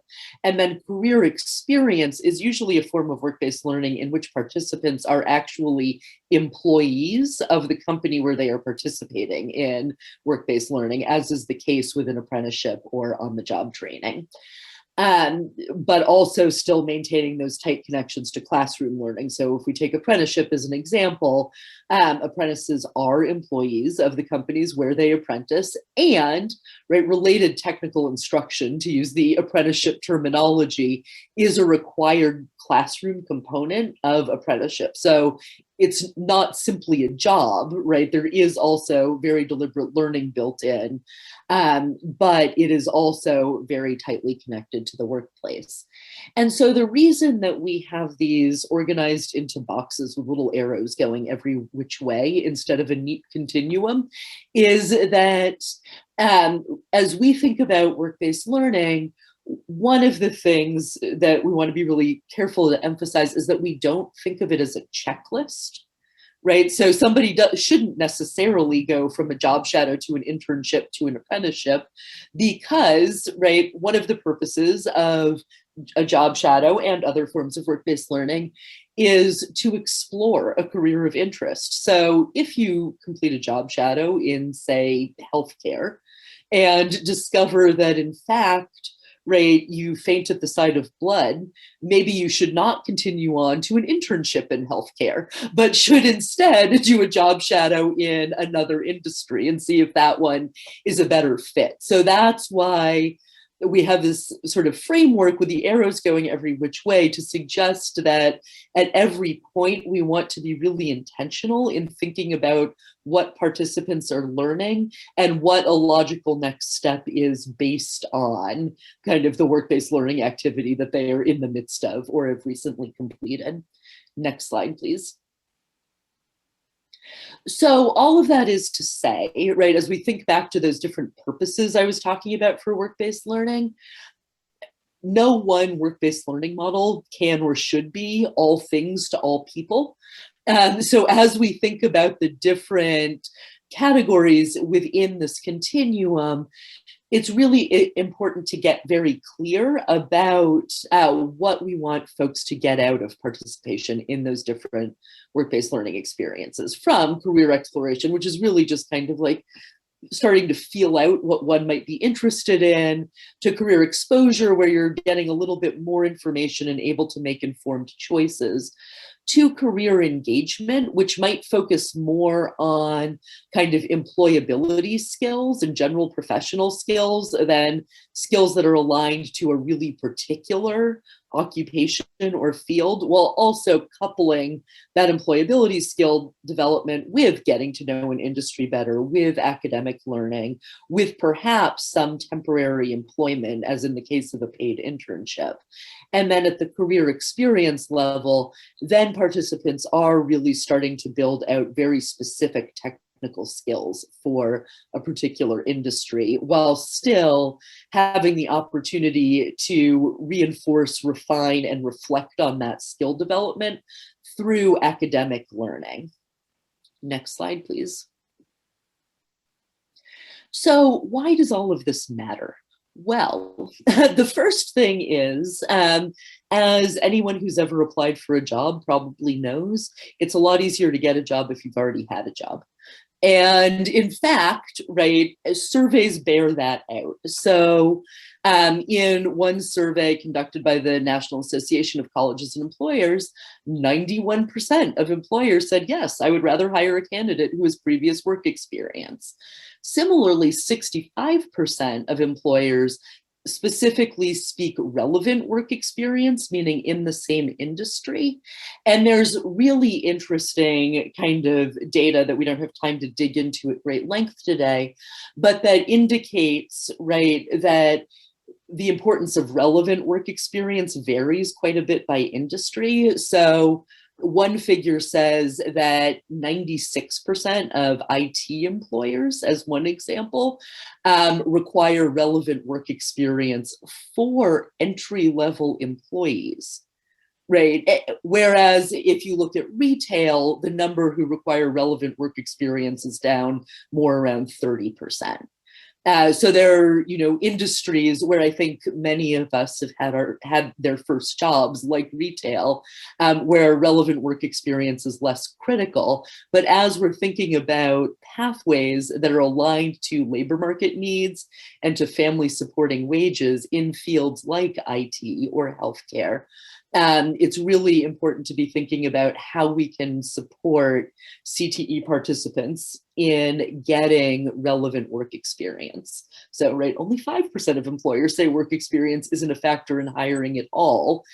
And, right, this was also this interesting finding of if you sort of present employers with two candidates with virtually identical resumes, but one has a relevant internship and one does not, the employers will take the one with the relevant internship. So as we think about why work-based learning matters, the first reason is, right, it really helps folks get a leg up as they enter the labor market. Next slide, please. The next thing that we have some data to support is the idea that work-based learning can be really helpful to participants in better understanding what their career option, not just what their career options are, but also understanding what kind of educational pathways and programs they need to pursue in order to get into those careers of interest. So Gallup did a survey a few years ago, and what you're looking at here is the orange bars show what percentage of college students in this survey said they had gotten helpful advice about their choice of major from each of these sources listed at the bottom. So really the key takeaway here is that informal work-based advice, i.e., from professionals working in the field that students were interested in getting into, was identified by the largest number of students as the most helpful source of advice. Also worth noting, but not necessarily for a conversation about work-based learning, this formal school-based advice, in other words, from counselors and academic advisors, was seen as the least helpful source of advice about choice of major as it related to career. So while informal work-based advice was identified as the most helpful, the blue bars show how many of the participants actually accessed that source of advice. So informal work-based was both most helpful and the one that the smallest number of survey respondents had access to. So only 20%, right, could actually get that informal work-based advice that their peers were saying, this was really helpful, I loved it. So work-based learning can also be really useful in the sense of helping participants understand their educational options and how those connect to careers. Next slide, please. And finally, work-based learning, and this is why, so of all the universe of things we're thinking about for the CTE state plan or pathways, work-based learning is maybe the one that I get the most excited about talking about. And the reason is that I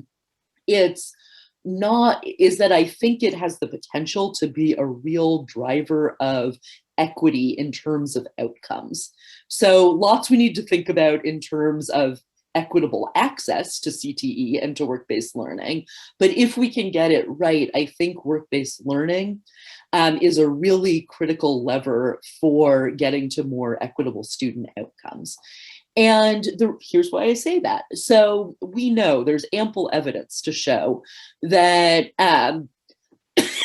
college graduates of color and their white counterparts do not have the same earnings outcomes, even when they have the same degrees.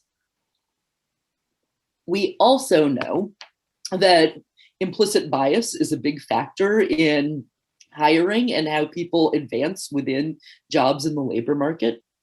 And we know that certain workplaces and professions can be easier to navigate if your background and experience sort of mirror those of the people in leadership positions in those workplaces. Where work-based learning intervenes in all of this is by providing participants with, first of all, opportunities to build professional networks and social capital with value in the labor market, which can be very helpful, right, as folks are thinking about how to navigate and enter into jobs and careers. I think many people, including me, certainly have tapped, right, professional networks in order to seek a job. And so work-based learning provides participants with an opportunity to start to build those themselves. And it provides participants with an opportunity in this sort of space where they are also set up for learning and provided with opportunities for reflection on what they're seeing, to start to understand some of the dynamics in play in workplaces and to really be deliberate in thinking about how they can navigate those dynamics and how they can leverage these professional networks that they're seeking to build. So work-based learning, in addition to providing an opportunity to kind of learn about skills, whether technical skills or employability skills that you'll need in a workplace, also provides participants with both an opportunity to build a professional network and an opportunity to build skills that will empower them to more easily navigate the world of work. Next slide, please. And finally, just as we're thinking about all of the whats and whys and wherefores of work-based learning, wanted to say a word about virtual work-based learning, which I think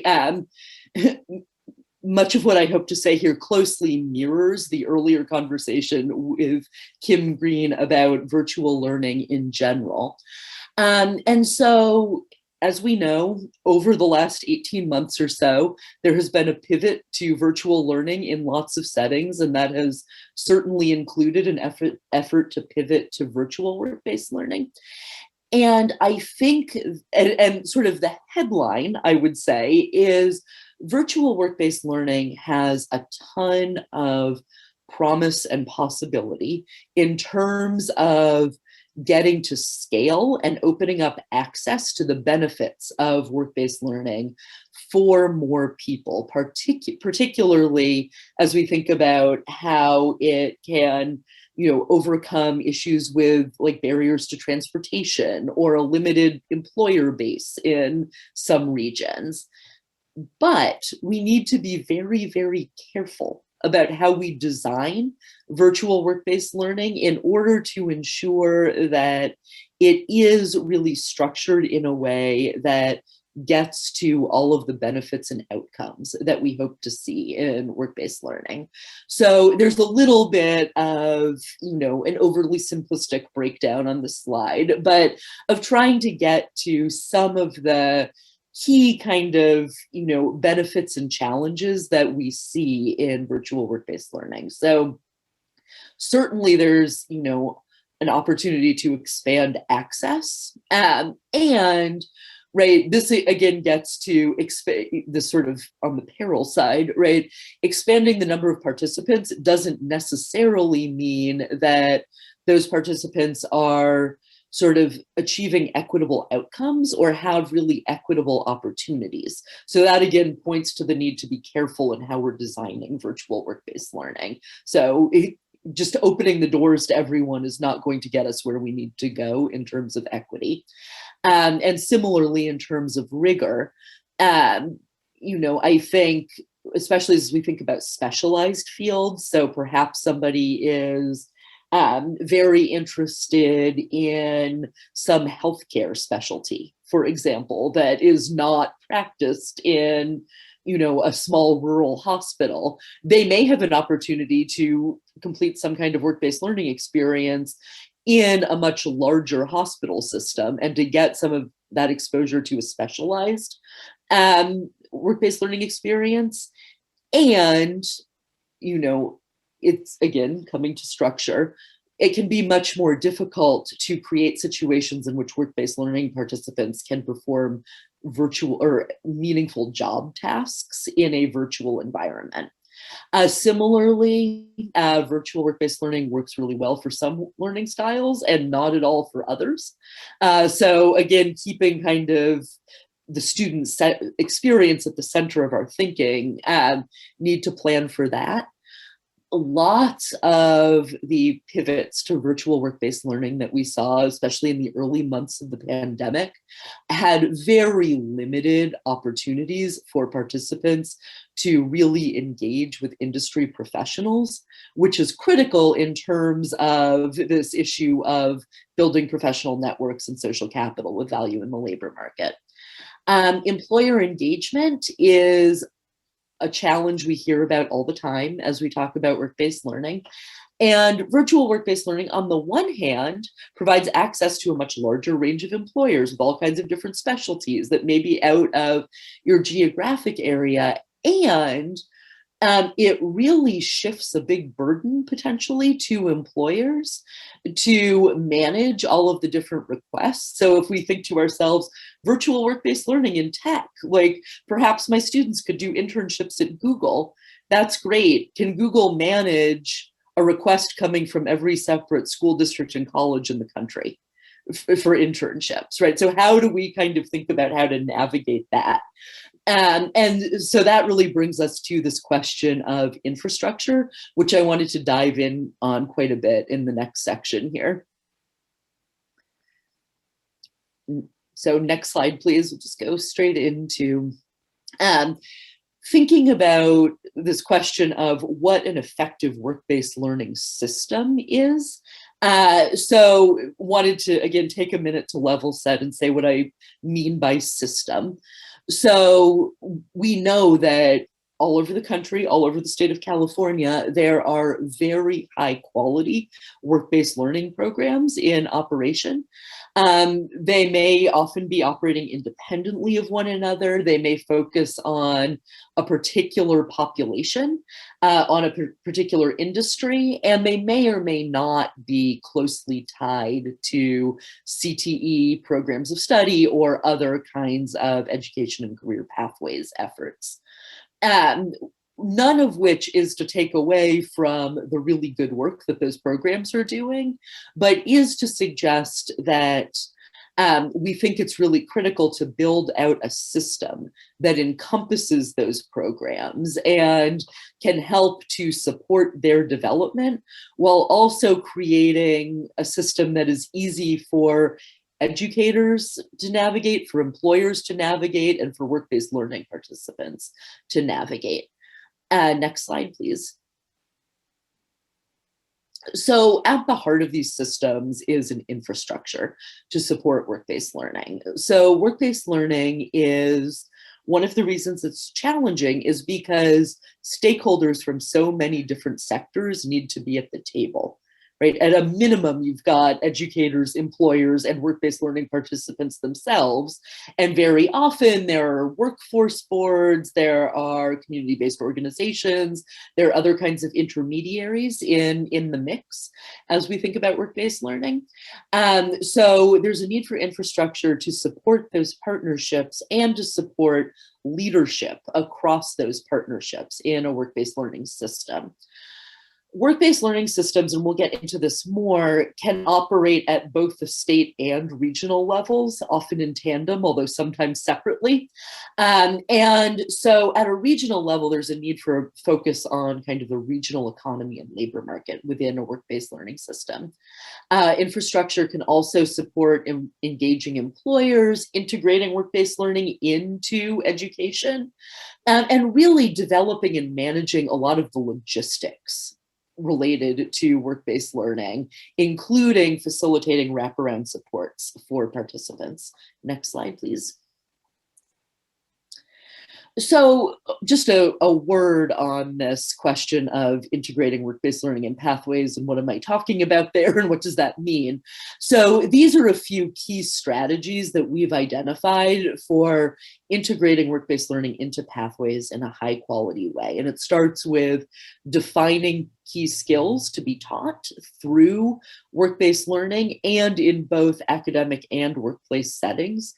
It means, again, really thinking about sector-specific partnerships and those kind of cross-sector partnerships. So sector-specific at the level of industry, and then cross-sector looking across the broader education, workforce, industry ecosystem.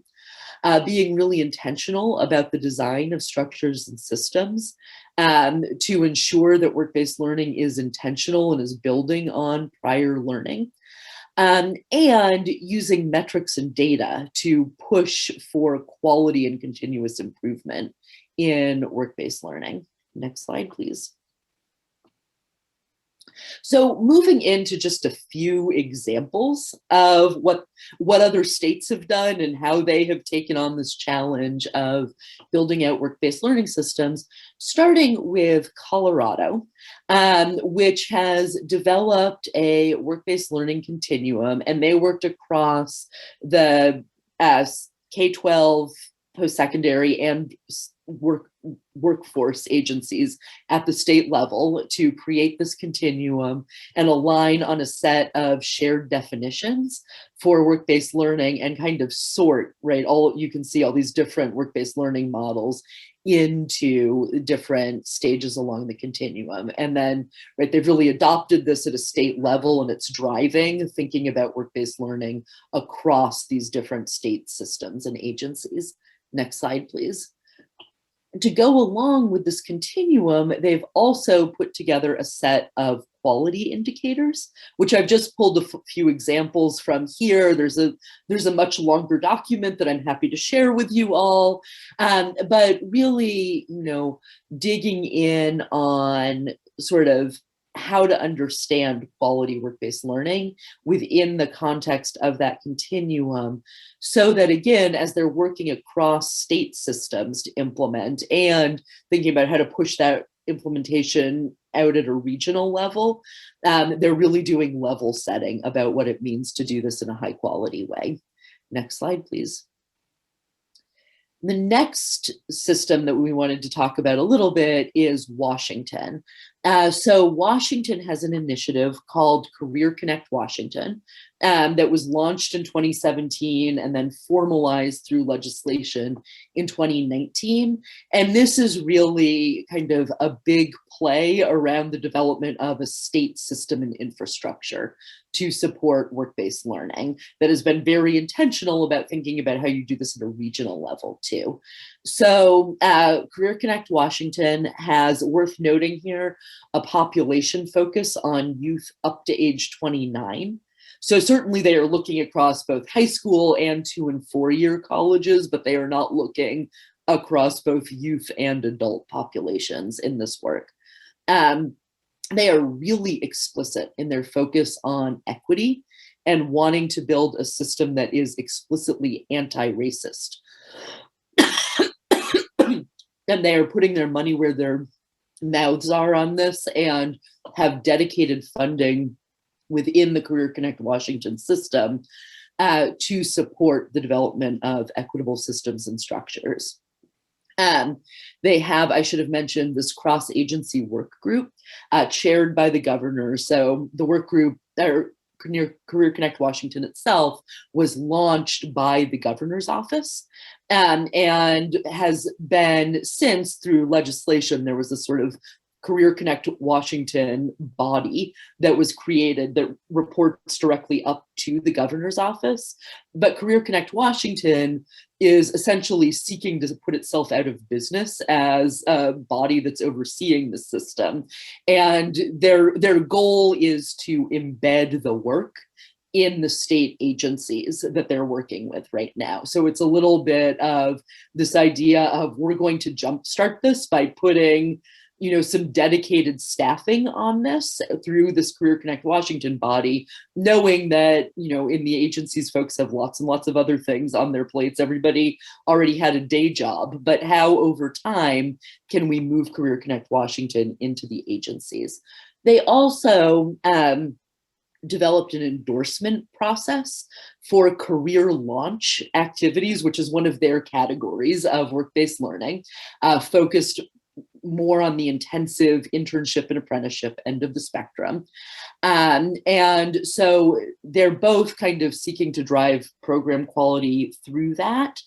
And they are holding themselves accountable at Career Connect Washington at the state level for program quality by saying, they have goals of launching X number of programs and enrolling Y number of students. And they're saying, we can't count programs toward our goals unless they've gotten this endorsement. Next slide, please. So as they think about systems, they have kind of two levels at which they're working. They have regional networks. So they've divided the state of Washington into 9 different regions, each of which has a regional network for Career Connect Washington that is led by a designated agency.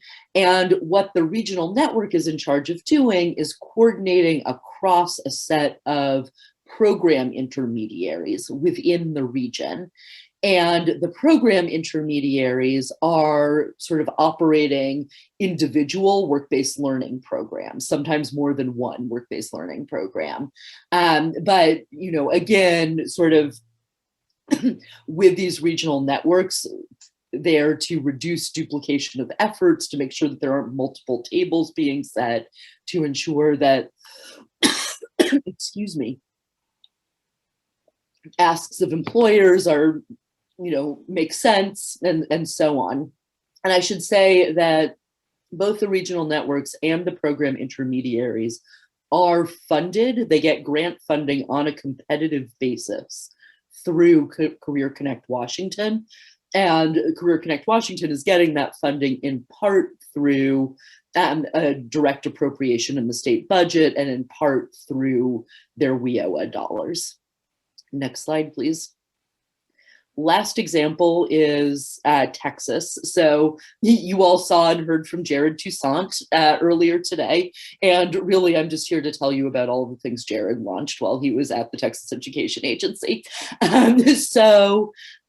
In Texas, they've got a couple of big kind of strategic state level initiatives. One is this tri-agency workforce initiative, which again sort of came out of the governor's office, and the governor essentially told the Texas Education Agency, the Higher Education Coordinating Board, and the Texas Workforce Commission that they all needed to collaborate on all things education and workforce development in the state. And so the agencies got together and came up with a strategic plan that identifies 3 priorities: pathways, student supports, and agency infrastructure to support the others. And within each of those strategic priorities, they have a number of specific strategies. And within the pathways priority, expanding work-based learning is a specific strategy that the agencies are pursuing.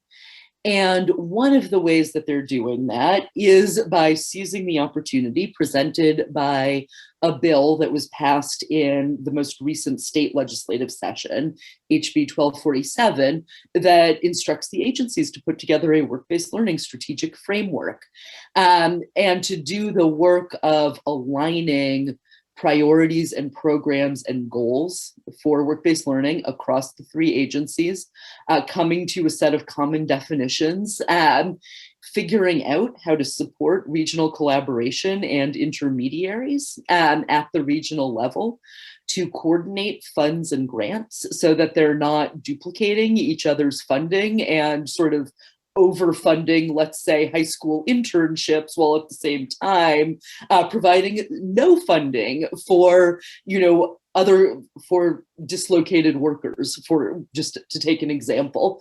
That was not a real example. I don't know what they're doing for funding for dislocated workers, but you get the idea. And so that's part of what they're doing, and coming up with shared data and metrics across the agencies to drive this work. Next slide, please. And they're rolling it out at the regional level through the Texas Regional Pathways Network. Oops, could I get the next slide? I'll keep talking, but the Texas Regional Pathways Network is funded through Perkins Reserve funding, worth noting. And what it is intended to do is create a set of, it creates a peer learning network of regions within the state of Texas. These regions in the network are focused on building out college and career pathways, with a heavy emphasis on CTE. Work-based learning is one of the identified 7 components of high-quality pathways. TEA is providing funding for regional partnerships. So, they have to have at least 3 LEAs in each of the partnerships to really sort of push on this regional question. At least 1 community college and 1 workforce board, employers as appropriate for their pathways, and an intermediary is also a required partner in all of this. As I mentioned, they're funding this partly through Perkins Reserve, and they just got a new appropriation from the legislature to fund this. So this was launched in 2019, and for 2 years it was strictly Perkins Reserve, and now it's kind of gaining more momentum. And they've built in technical assistance to regional partnerships broadly, and more specifically, a big emphasis on building the capacity of regional intermediaries themselves to support work-based learning, to convene all of those cross-sector stakeholders, and to provide technical assistance and support understanding pathways to other regional partners who may be trying to figure some things out. But work-based learning remains a kind of critical component of all of this. And again, just wanted to give you a sense of how they're thinking about sort of pushing this at a regional level, and really with a strong emphasis on not just funding the regions, but providing ongoing dedicated frameworks and technical support to drive quality in all of this. So with that, I just said a lot of things. Happy to kind of answer questions or otherwise have a conversation with you all about this. All right. Questions from members? There was a lot of great information there as well. And I believe we're near a point on the agenda where we will take our committee members' questions and comments, and then also if you're a member of the public and want to ask a question or make a comment, then you can prepare for that as well. So any questions or comments from committee members? Member Rattray. Well, again, thank you. It's a great presentation, Charlotte. And again, I just appreciate learning from other places. I was aware of a lot of the work in both of those states, but not nearly as aware as you just made me. Mm-hmm. And it's very impressive. I was a little horrified, but that's the way life is. We know this, but as I put in the chat, when we got school to work, school to career money in the late 90s and early 2000s, like most states, we built a lot of that infrastructure that you just described Washington and Texas as doing. And then we let it all fade out. We didn't continue the funding. And so a lot of the intermediaries, which we were actually one of those, and a lot of the other partnerships and structures were well developed in California for about 4 or 5 years. We actually sponsored a bill with late Assembly Member Patricia Wiggins that put some of that in statute in California. And we also let that fade out. So I think important lesson here, we all know it, is whatever we do, let's build it to last, just like the Career Pathways Trust Fund, didn't. And then let's also try to build a political constituency that builds commitment over time too, because we don't, unless you have the politics behind it too, we all know you can do something great, but new people come in and they want their new thing, and it takes your thing out money-wise and everything else. Because the kids need this work. They needed it yesterday. They need it today. They'll need it tomorrow. They'll need it forever. So we ought to be more serious about that. So I just thank you for that. I want to reflect with my colleagues about how important all that is. All right. Thank you for that. I see Member Rucker. Well, David Rattray, I want to thank you for taking note on that, because you're right. We did create a lot of infrastructure to build up and support the development of the programs and projects. And I think we need to, this is an opportunity in this study session to pause and think about why we let that go. What was the impetus for I'm not going to say dropping it or even abandoning it, but what was the impetus for changing that infrastructure to pick up and do it differently or do something else? I think this is what happens in the conversation about education change and innovation, that we sometimes don't trust some of the things that are already in place. And frankly, at the time when we started dropping this, or this went to the wayside, we didn't really take the time to ask why, or what is it we're trying to accomplish. Even when we created that infrastructure, we didn't take the time to ask, what do we want, or what are we trying to accomplish with that infrastructure?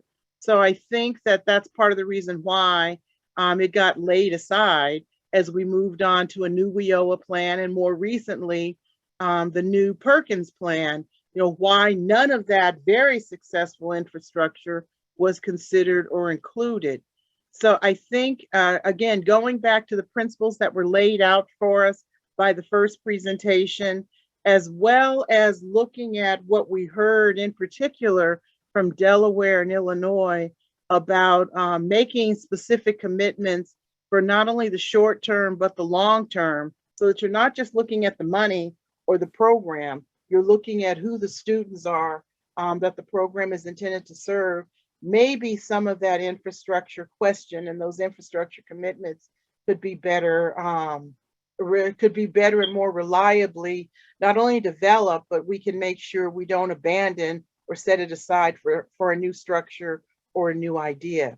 I think change for change's sake is what we have been doing a lot of in this state, for the sake of saying we're looking for innovation and we're looking for ways to reframe the conversation. But I'm not sure we're actually building that on data, or truthfully or honestly considering what the data is actually telling us. I'm looking at Ting Sung right now, and I'm remembering we had a long discussion about how to unify the data that we were looking at to evaluate CTE and academic programs under not only the Perkins Act, but also under ESSA. And we really struggled with the idea that while we may be talking about the same group of students, the data points that are in the Perkins plan mean something different than the data points that are in our ESSA plan. And one of the first things we just heard about today from both the presentation from Illinois and Delaware, you need to unify and be clear on what your definitions are for all of your programs and students, so that there's some consistency and uniformity. And I think that's the reason why our infrastructure efforts have failed. So I'm saying that, Charlotte, not to criticize you, but to criticize us. I am really thankful for what you presented in your slideshow today, because that does give us an opportunity to rethink some of the things we talked about. And I'm actually grateful now for the pain we went through in those long and drawn out conversations. So thank you so very much on that. All right, I see Vice Chair Sun. Yes. So like my colleague, Patricia Rucker, I absolutely agree that these presentations have been validating in so many ways. One of the comments I wanted to comment on a theme that I'm also hearing from the presentations around the making sure that the investments are being really utilized well, and the need for data to understand that. But I also liked noticed that the agency that she was just talking about talked about looking at grant programs and making sure that there's coordination of those grant funds, and that is also something that this committee has been discussing and aligning the strong workforce grant with the CTIG grants, and just making sure that our investments and what we're putting into our programs are very efficiently being utilized. And that's something we're still not there yet, but to see that there are other agencies and other states that are working on that, and maybe a little bit further along than we are, I think that's really a challenge to us to make sure that we do that better.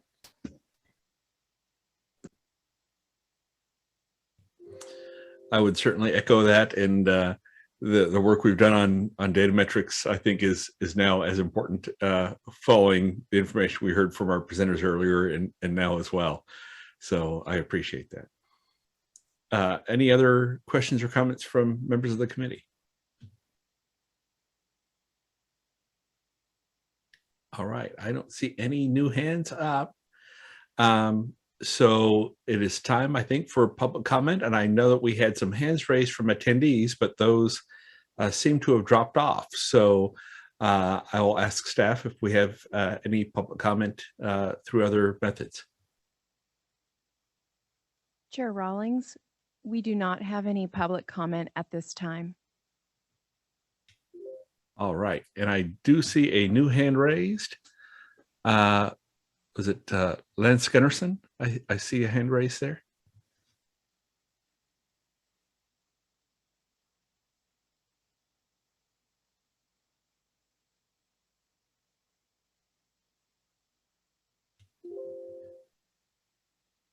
And do we need to elevate the public in order to make a verbal comment in the Zoom?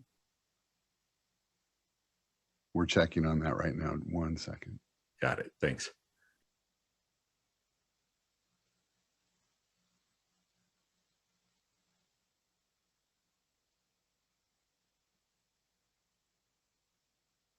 Okay, we've unmuted him, so he's welcome to make a comment. Hello, can you hear me? We got you. All right, great. Thank you very much. My name is Lance Gunnarsson. I am a representative at the California Department of, at the California Teachers Association.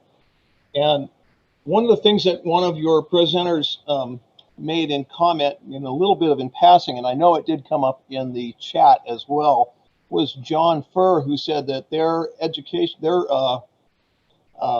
strategic plan included the teacher pipeline. And I think what I'm interested in is including the career and technical education teacher pipeline. Because as you know, in California, there is not only a shortage of teachers in general, but there is a critical shortage of CTE teachers, particularly in all, and I mean all, of the trades area of our CTE coursework. So that is a really critical part of what we need to address. Otherwise, this is kind of for naught, isn't it? I just wanted to make sure I pointed that out. And I would love to hear more about how they are addressing that. I do know that Beaumont Unified has a robust CTE teacher encouragement program down there, and that might be something that this group might want to look at. Right. Thank you for that. Thank you for elevating that comment there. I think that's one that I feel as well. All right. Are there any other public comments?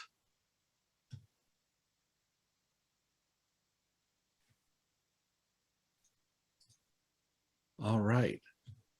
I am not seeing any other public comment, and assuming members of the committee don't have any additional comment. So with that, that will conclude the public comment period for item number 2, which brings us to an important part of our long day today, which is our lunch break. So we are quite a bit ahead of schedule. We have a 30-minute lunch break scheduled. Is that going to be adequate for folks? All right. Seeing no objection to that. So it is now 12:06, so we will reconvene at 12:36. Thanks, everyone. I'm back. All righty. So it looks like we have quorum.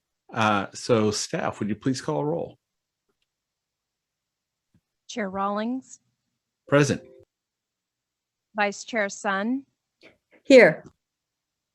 Member Grande, Here. Member McQuillan,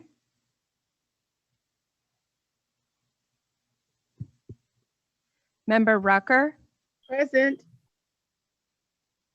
Member Williams, ex officio Member McGuire, Present. ex officio Member Rattray. Present. Okay. All right, we have a quorum, so we can continue on. We are on to item 3.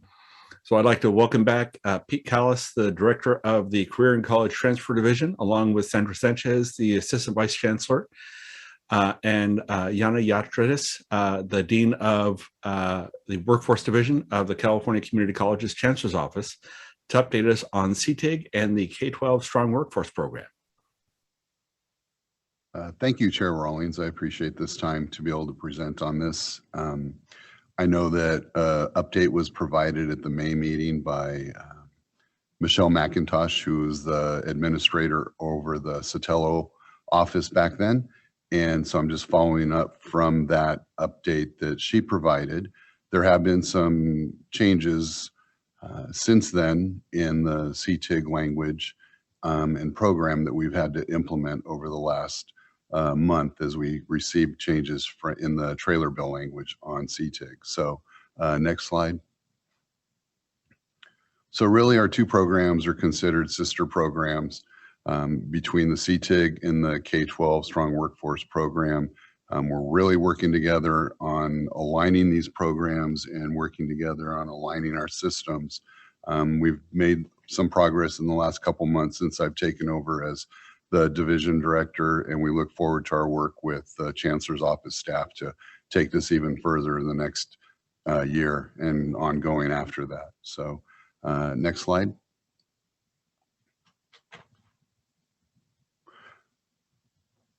So again, talked about the sister programs. The CTIG is for K-12 local education agencies, while the K-12 Strong Workforce Program is supposed to connect K-12 high quality programs that align to the community college workforce development efforts, creating that seamless pathways for students. And really, that's one of my goals as I took over as division director, is really providing this alignment between these 2 programs. Next slide.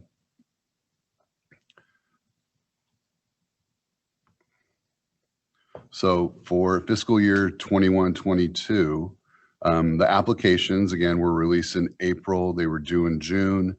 We did receive over 350 applications for CTIG. The CCTD staff scored them during June through early August.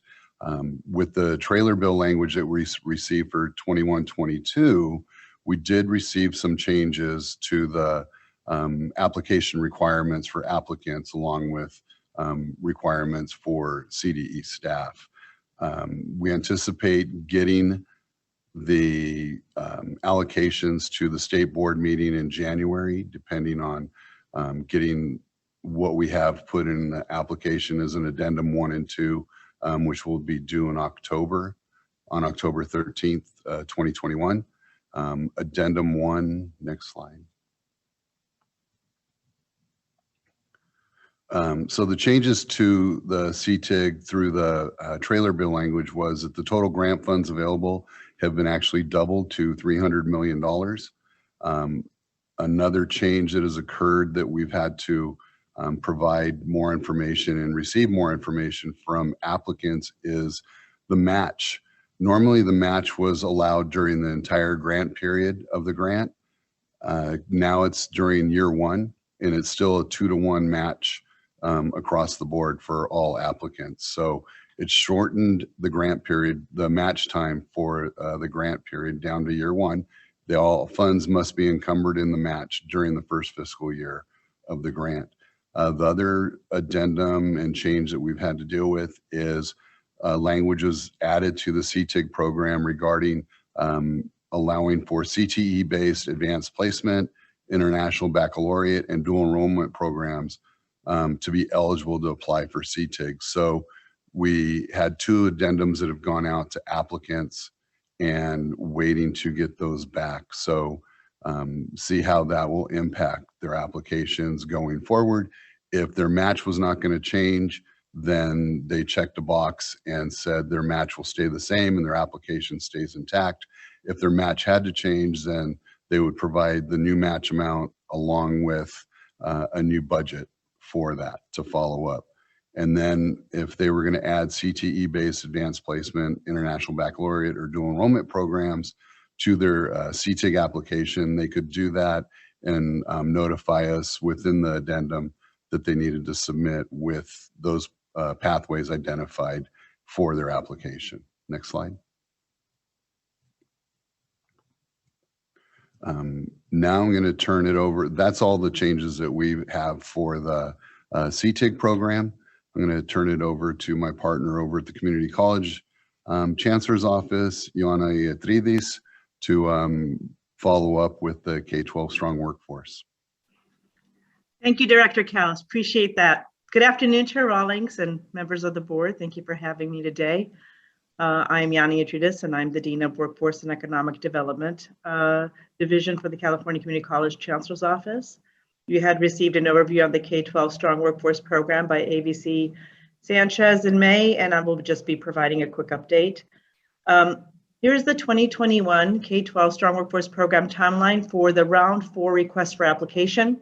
We successfully released the Round 4 RFA on August 16th, and the following week on August 24th, we conducted a bidders conference where we reviewed the RFA, highlighted changes from previous rounds, and answered questions from the field, and we received 500 participants for the bidders conference.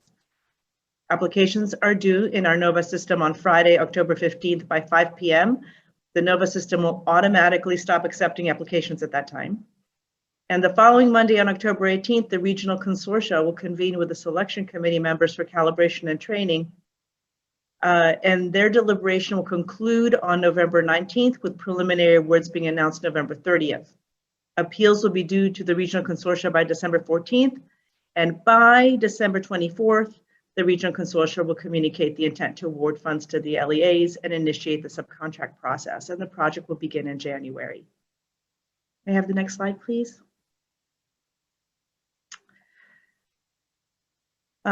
Now to just transition to our key talent. As you're aware, many LEAs require guidance, professional development, technical assistance to carry out their CTE plans and grant requirements successfully. So to increase the number of new applicants and successful applications, we rely on our key talent, the 9 K-14 technical assistance providers and the 72 K-12 pathway coordinators to expand outreach, specifically targeting under-resourced LEAs, share valuable information on the region's labor market needs and employment opportunities, offer trainings on successful career pathways, effective grant writing, effective data collection, and support LEAs to build relationships and critical partnerships with community colleges and local industries. This slide shows the regions and the 9 corresponding technical assistance providers, and there are no changes from the last time to our K-14 technical assistance providers. Next slide, please.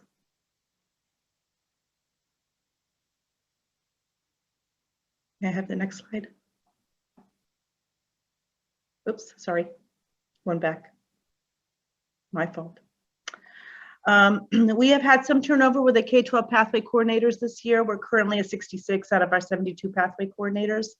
These vacancies occurred for multiple reasons. Some retired, especially with COVID. Many took the opportunity to retire. Some left their posts for promotions, and some host institutions just did not want to host a pathway coordinator any longer. Regions that have vacancies are actively recruiting, and the K-14 technical assistant providers have been instrumental in the recruiting process. Next slide, please. Now I'd like to talk a little bit about the work that the K-14 technical assistance providers and K-12 pathway coordinators have actually been doing. The K-14 technical assistant providers, or TAPs, have been working with the K-12 pathway coordinators and the LEAs in their region to provide technical assistance during our 2021-2022 K-12 SWP RFA. Additionally, they've been conducting regional engagement sessions to inform and align the field with their regional SWP plans and provide clarity to the RFA. The K-12 pathway coordinators have been providing outreach to the LEAs that have not been awarded or have not applied to the K-12 SWP RFA in previous rounds. And also in partnership with our CDE partners, the K-14 technical assistance providers and the K-12 pathway coordinators have been assisting LEAs with their 2021-2022 CTIG applications. Next slide, please. I'd like to talk a little bit about the professional development that the K-14 technical assistant providers and K-12 pathway coordinators have been participating in. So let's just look at a few. Since past spring, in March 16th, there was a career pathway development webinar, which discussed the components of a career pathway and provided guidance for K-12 pathway coordinators where and how to build a K-14 CTE pathway. It also discussed the framework for connecting a series of educational courses with work-based learning and student support services that prepare a student for entry-level employment in an identified industry sector. And in April, there was a professional development on the role of key talent in assisting LEAs in completing the CTIG application. We have been very fortunate to actually have our partners from CDE quarterly providing professional development for the key talent, especially on CTIG. So on May 18th, there was professional development that provided an overview of the role of the regional consortium related to workforce and economic development. And in August, there was a webinar called Leveraging College and Career Indicator, CCCI Equity Data, to inform CTE goal setting and grant writing. And this webinar was in preparation for the round 4 K-12 SWP application. And it provided attendees an overview of the California School Dashboard online tool to access information about K-12 schools and districts. The webinar provided an overview of the reports on the multiple measures of school success and discussed the areas of impact for CTE pathway completions, such as course sequencing, reporting errors, recruitment into programs, retention from year to year, numbers and equity, pathway quality, consistency, A through G status, master scheduling, and the like. Just a few days ago, on September 21st, CDE's Tara Nielsen provided a training on the completion of the CTEIG application, highlighting CTEIG program changes and addendum requirements. And in addition, the monthly K-14 TAPS community of practice calls have covered all sorts of information regarding the selection committee training, changes in the RFA for round 4, NOVA updates, and the like. So going forward, we have currently our statewide TAP, Lila Eddington, working on future professional development for the key talent. She's working in partnership with our K-12 SWP team, Specialist Katie Gilks and Associate Government Program Analyst Lindsay Williams, as well as CDE's Education Program Consultant Tara Nielsen, and of course input from the key talent to be able to develop professional development that will be supportive to their needs. And some of the future planning that we have for the next 3 months. In October, we will have a professional development on the differences between CTEIG, SWP, and Perkins, a really important professional development program. In November, the professional development will be on the CTIG expenditure reports and the role of K-12 pathway coordinators. In December, it will be on CTE completer data and the role of K-12 pathway coordinators. And we start off the new year in January with a 2.5-day training called Using Our Strengths to Provide Leadership in Regions, which will focus on the role of the key talent, the TAPs and the PCs, and the K-12 Strong Workforce Program. And the agenda is currently being developed as we speak. And then the outline for February and March is that February's professional development will center on strategic planning.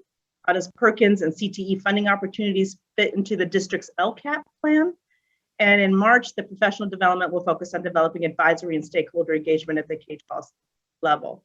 So these are just some of the professional development activities that are being planned. As you can see, the key talent, in addition to supporting LEAs in the field, are committed to participating in professional development, including training provided by the CDE staff specific to the CTIG programs to better support our LEAs.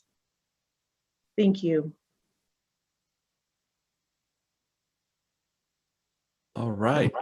Are there any questions? All right. I see Vice Chair Sun. Yeah, not so much a question, just a comment, a compliment. So thanks, Joanna, for the report. I want to let you know, I attended that leveraging CCI data. It was great workshop. I learned so much from that. I discovered this whole new world of additional reports, which I didn't even know existed. I probably should as a state board member, but it was really great. And so I really appreciate the effort of the Strong Workforce Program reaching across to the K-12 sector and educating and kind of utilizing that kind of information for the Strong Workforce Grant Program. So thank you for doing that. Thank you very much. And I have to do a shout out also to our partners over at CDE, because we've had a great partnership the past few months. And it's really lovely to be able to work together to help our students. That's great. I take a look at some of those professional development offerings and I think, wow, that'd be really interesting to dig into some of that. I thought, well, you have the whole, joint advisory committee joining in on some of that might be a little intimidating for folks. Any other comments from members of the committee? All right, Member Rattray. Yes. So thank you again, Pete and Jonah, for that. And I guess one thing I just want to share with you, Pete, as CDE continues to roll out these dollars, I hope we keep things as simple as we can. I think that with the additional resources, we have an opportunity to bring even more colleagues under the tent, you might say, build this infrastructure we've been talking about all morning. And I just worry if we over-design things, there may be a lot of folks that are quite eligible that don't understand how to break down sort of the morass of how complicated this gets. So I guess my only advice is keep it as simple as you can and still be high quality and correct. I mean, I'm not suggesting we do anything that's not proper. But I just think if we add any extra complications, we may actually make it difficult for some entities to propose that otherwise we would want to see propose. Thank you for that. We are working on making it simple. I actually got a call from a principal last night that's applying for CTIG and the addendum items. And he thought, wow, this is really simple. Is it really this straightforward on what we offered them? And I told them, yes, we made it as simple as possible for applicants to submit their addendum items. So I think we're doing that with everything. And you're right, we want to make sure we get the funds to the right schools and right programs. Right, thanks for that. Any other comments from members of the committee? If not, then we will open it up for public comment.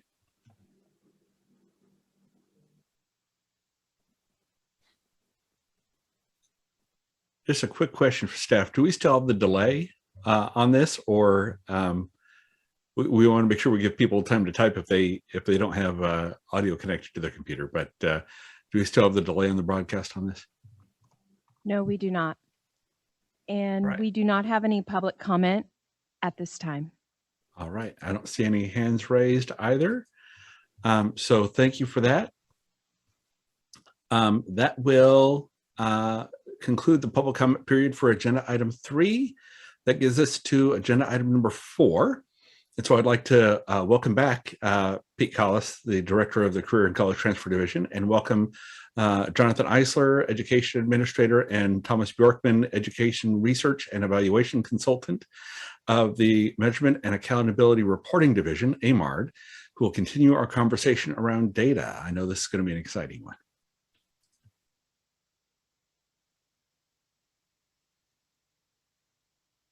Okay, so thank you, Chair Rawlings, for this opportunity to speak on data. And really, I appreciate the support that we've received from our AMAR division staff with Jonathan Eisler and Thomas Bjorkman, along with Corey Benton, who will assist me with going through the data pieces today.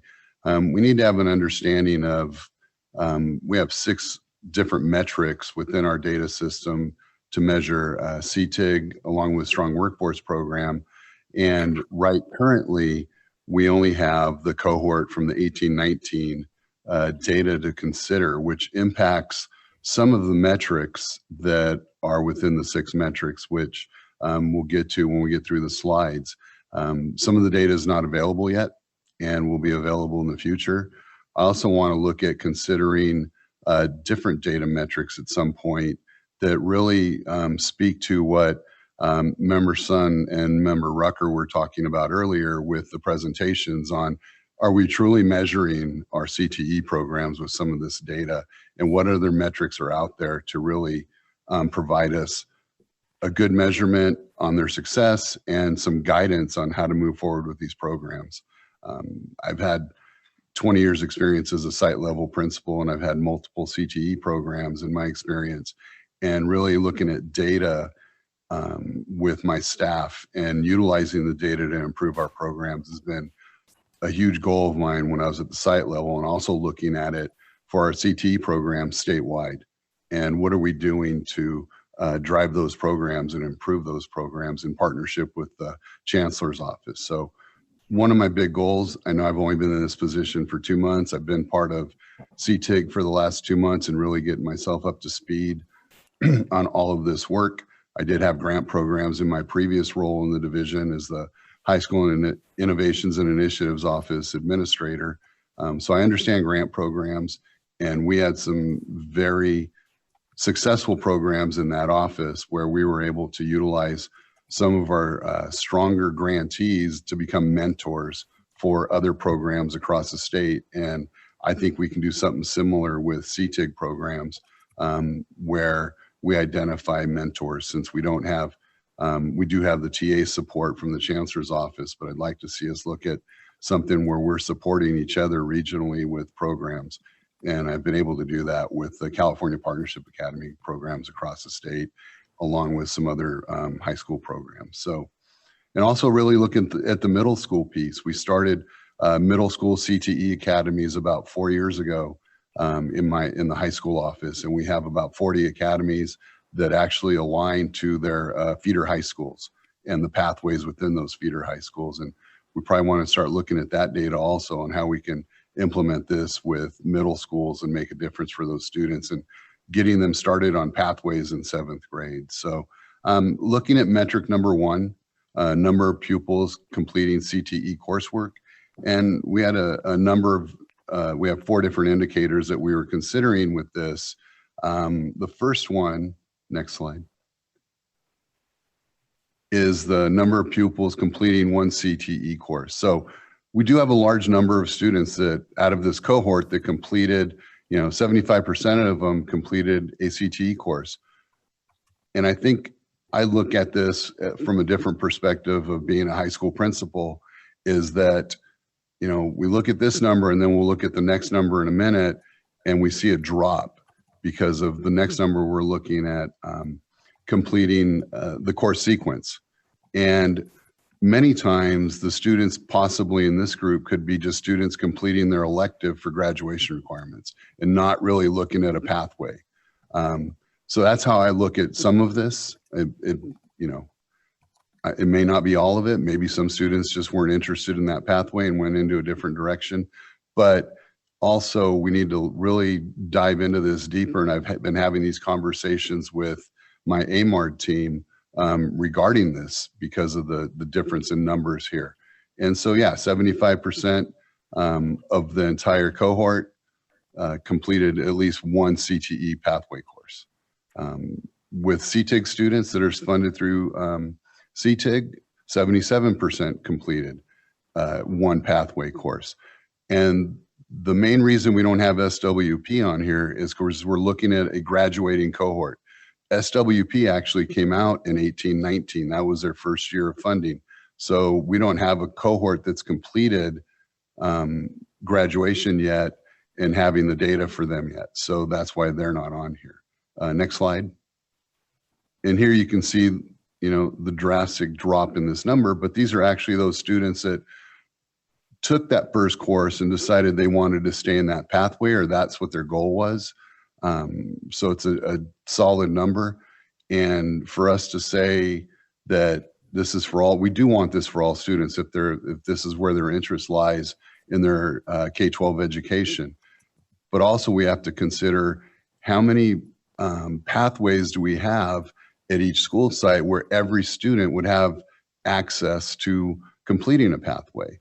And one of the other questions that came up earlier was from a comment made during public comment regarding having enough teachers and having that pipeline in place to have the CTE teachers in place to offer more pathway courses where more students could complete a pathway. So any comments from my AMARD team, Jonathan or Thomas, on this piece? Hi, everyone. This is Jonathan Eisler from AMARD. Nothing to add onto that at this time, Pete, but thank you for the opportunity to weigh in here. Thanks, guys. And then when we look at indicators 1C, the number of pupils completing 2 CTE courses, we won't have that information until the 2021 cohort data comes in. Same with indicator 1D, the number of pupils completing more than 2 CT courses, but do not reach completer status. So also with that, we will not have that until cohort, the 2021 cohort data comes in. Next slide. Oh, sorry. I'm watching my screen too. All right.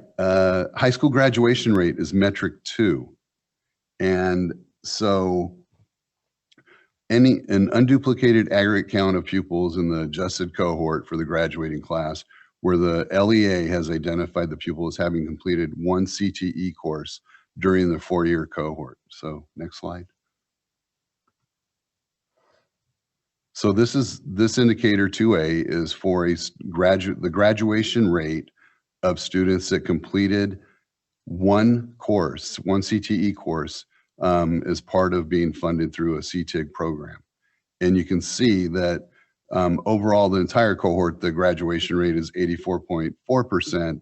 And then the ones that were part of a CTIG program, which is the highest graduation rate at 89.9%. So this is where you see, does this really make a difference for students and how it's making a difference for students? Are they more engaged in staying in school and completing their graduation requirements just based on 1 CTE course? Next slide. Okay, indicator 2B. This is completing a pathway, and you can see that all CTE completers are at 96.5%. CTIG programs are at 97%. So it's a higher graduation rate for these students that have actually completed a pathway. And I've seen this personally with students that came into a school at risk or at promise when I was a high school principal, and seeing them flourish based on really being engaged through these CTE programs and staying on track and actually improving. And along with, California Partnership Academies that I had at my high school. So I see how these programs have made a difference for students just in my personal experience at a school site.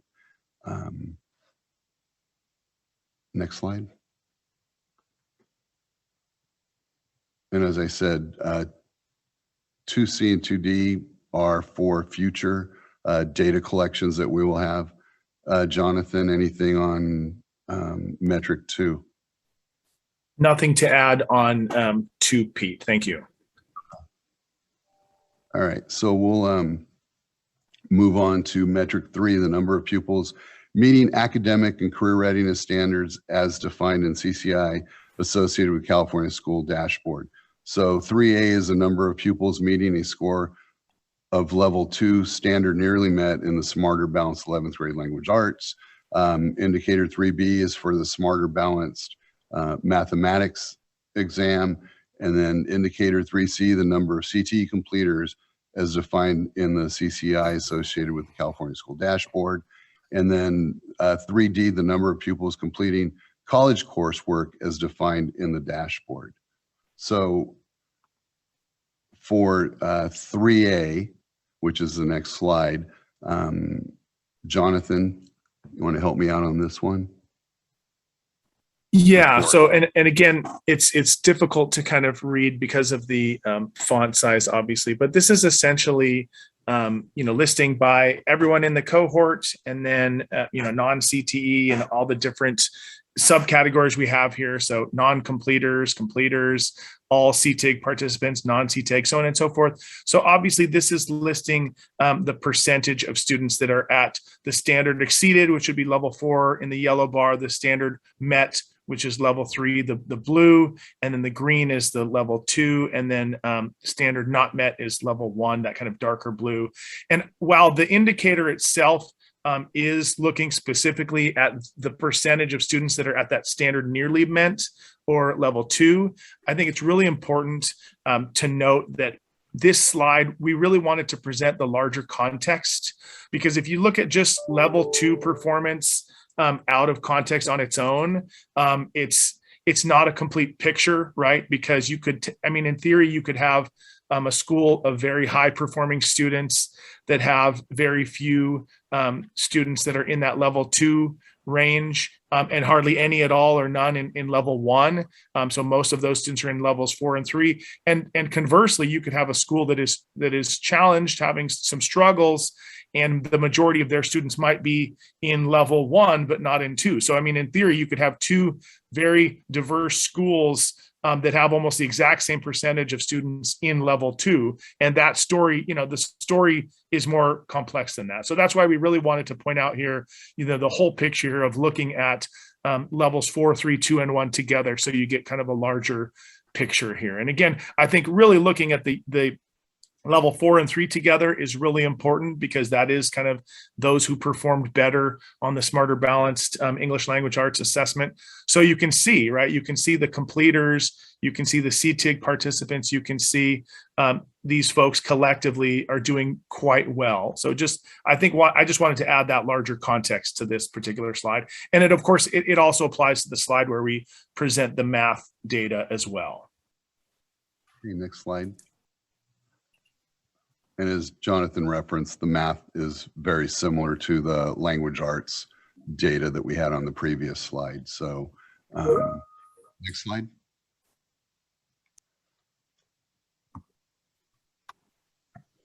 All right, so this one is CTE completers as defined in the CCI associated with the California School Dashboard. Jonathan.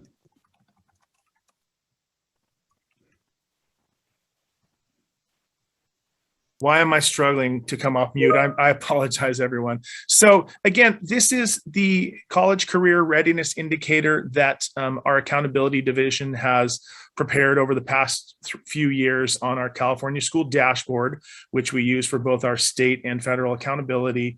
And really, this kind of defines the percentage of students that are deemed to be within the graduation cohort that are deemed to be ready for college and career. We want to make it really clear it's not college or career, right? Both of those things are kind of simultaneous in terms of the measurement of readiness.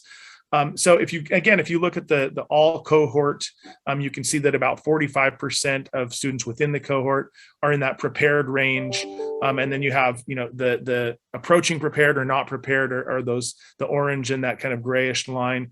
And if you look at the CTE completer, this to me is the thing that really jumps out. If you look at the all CTE completers, it's almost 70%, right? And if you look at the CTIG CTE completers, it's over 70%. So to me, really the punchline here, and if you look at even the CTIG itself, it's at 46. And if you look at the participants, it's still pretty good, but the completers are just above and beyond, the preparedness for college career readiness. And again, that shouldn't be a surprise to any of you here on this committee. But, I think these data on this slide are particularly powerful, given just what an increase in those readiness numbers for those completers. So obviously a really good metric to kind of understand the success amongst participants in those programs.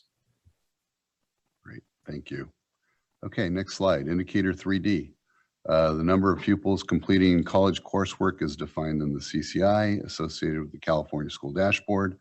Really, this one's pretty straightforward. We see that our CTE completers and our CTIG completers are at the highest level, probably due to being in a dual enrollment program. And we have more students, I believe, in dual enrollment programs that are CTE based than regular dual enrollment programs. I'm actually started some work this summer with the Chancellor's Office on improving dual enrollment across the board, not just in CTE, but with high school students across the board. So we're working on that. We've also met with the CSUs and looking at providing some dual enrollment programs at their level also for some of our high school students that are enrolling at CSUs. So anything else on this one, Jonathan, to add? I concur with you, Pete. I think definitely this is a reflection of the dual enrollment participation. And again, it's the difference between 25 and 15% might not seem like a lot, but it's kind of 1.5 again. So it's significant kind of from a statistical standpoint, at least. Right. Okay, next slide. Metric 4, number of pupils obtaining industry recognized credentials, certificate, license, or other measure of technical skill attainment. Again, this is data that we've not collected as of yet. We're working on it, and especially for this cohort, we didn't have this information yet. I think this is a great indicator. Once we can get this information, and providing the data for this will be a great indicator of our CTE programs. We're actually working on some pieces right now. We're working on some internships. We're partnering with a corporation in Southern California that's providing some paid internships for students, and they're doing rotations within their organization to learn about the different job skills within different pathways in their organization. So we want to expand that across the state. We've started in Southern California. We're also working, I've been on the apprenticeship task force now for a few years.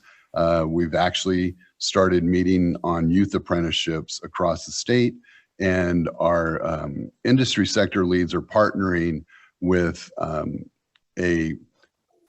like a coach from the Department of Apprenticeship Standards that will provide guidance on developing youth apprenticeships for each of these industry sectors. And we're currently looking at 6 industry sectors to start out with and move across with that. And then that will also allow us to partner better with the community colleges across the state with their apprenticeship programs that they currently have.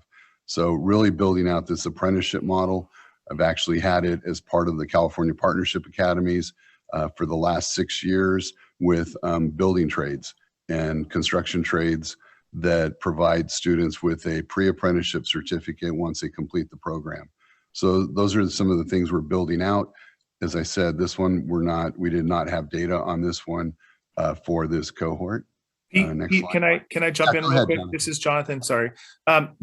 But as a heads up, we did start collecting some of this data within CalPADS last summer, meaning that it kind of went into this prior school year. So we're in the process of processing the data now, actually in the department.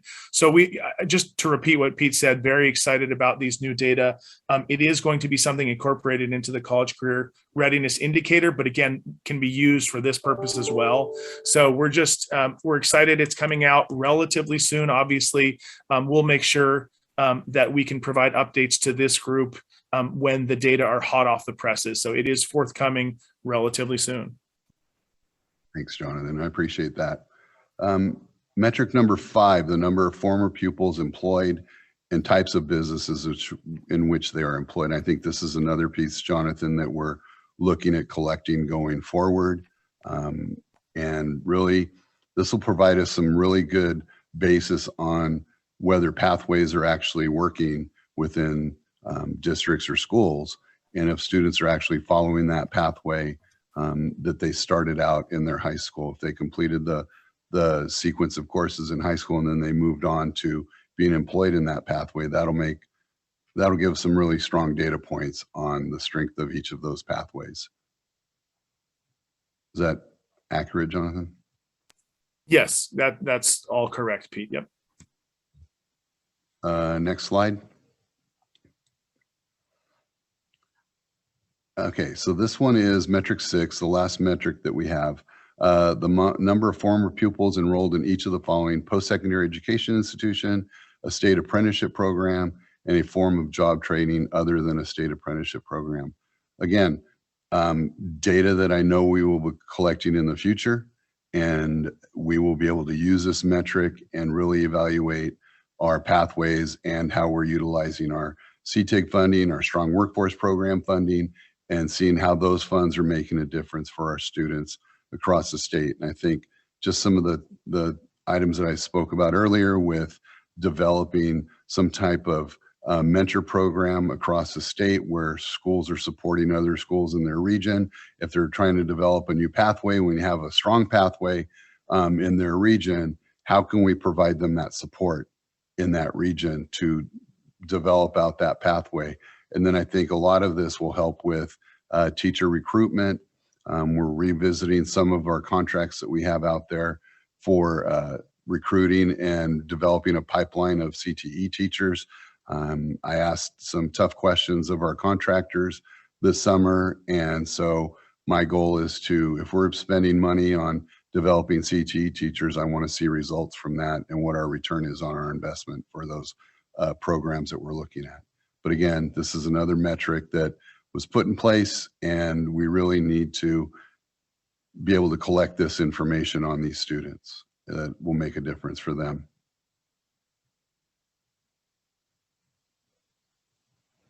All right, next slide. So one of the things that my AMARD team and I have been discussing is what other pieces can we look at? Because we're looking at the equity and access piece and how are students doing based on ethnicity and race, and what are their graduation rates, and do our CTE programs make a difference for those students? And so this isn't one of our metrics. This is just something that we started looking at in the last month as we started trying to look at other metrics that we could possibly consider. Just an overview on what we have found with this information. Next slide. So this is on African American and American Indian Alaska Native students, their graduation rates. And we wanted to see if within this ethnicity and race piece, is CTE making a difference for these students? And as you can see up on top, you have all CTE completers, which is the overall group. And then when you drop down to the bottom, or not the bottom, in the middle, you have the African American CTE completer piece, and they're at 95.6% graduation rate, which is a lot higher than the overall cohort rate. So, looking at this by race, but then we also need to look at equity and access, and if all of these students actually truly have access to these programs at their schools. And if they don't, what do we need to do, and how do we utilize these funds to make that difference for these students? And looking at it from a regional perspective, doubling the CTIG funds this year to $300 million, I think we can make some strides within this area to support these students and making sure we can provide the pathways, especially pathways that are higher wage earning pathways within their region that these students would have interest in. And that's one of my goals to start looking at when we look at data, is how we're making a difference regionally for students. Next slide. Okay. Again, this is for Asian and Filipino graduation rates. The CTE completer graduation rates for both of these are fairly high. They're at 98.9% for the Filipino group. Again, the Asian CTE completers are at 98.7%. So they are higher than the regular rates. Jonathan, any comments on these? I'm gonna sound like a broken record. I was just gonna highlight what you had suggested, Pete, which is, again, if you look at the completers relative to the whole cohort, just substantially higher. So, you know, when you get close to the 98, 99%, you're almost getting into the range where it's almost, it really is an outlier if the student is not actually graduating, as opposed to, you know, the overall graduation rate being 5 and 6 students or whatever like that. So just, yeah, it's very, very consistent across all the racial ethnic groups, which is really great to see. And then next slide is our Hispanic and Pacific Islander students. Same thing, just kind of dittoing on what Jonathan just said.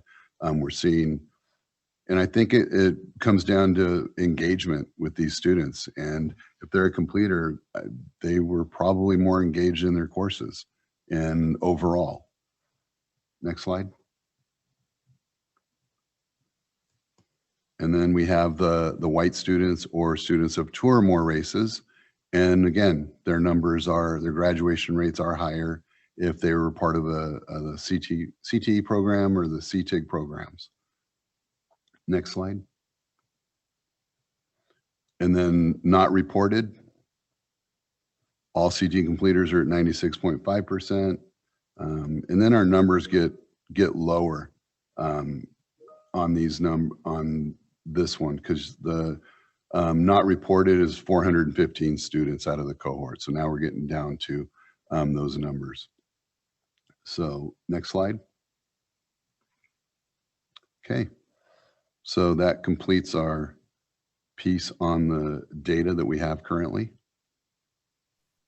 All right, Jonathan, thank you for that. for your comments and support on this program, along with your entire team. You guys have been awesome working to work with all summer. So yes, thank you. Thank you for the invite to Pete, to the CWPJAC members. And I know Pete gave a shout out earlier to the AMARD team, but Corey Benton, Mark Riera, Tom Bjorkman have been great working we meet every week with Pete and his folks. So it's been a really enjoyable collaboration. So again, thank you for having me today. Really appreciate the data, especially the breakout on race, ethnicity, and I'm looking to see that, as you mentioned, Pete, by region. Let's see if we have any kind of outliers, good or bad, in those areas. So two observations, I think, for me, or one observation, one question. First is, I think it was when we were talking about 1B, 1C, and talking about the breakdown between those who have completed one CTE course versus those who are a completer. And when I was taking a look at it, the number dropped significantly, but I noticed that it's about 1 out of 5. So 1 out of 5 who have an opportunity to take a CTE course actually complete. And so that when we take it in context like that, especially with all the other limitations that these students have, it's actually not a bad statistic. It'd be nice seeing the graduation rate outcomes to see that number higher, but it's not so bad. So I was encouraged by that a little bit. But then the question I have is, have we got any research, any insight into what it is about the design of the CTE programs that lead the completers to graduate at such a higher rate than the general cohort of students?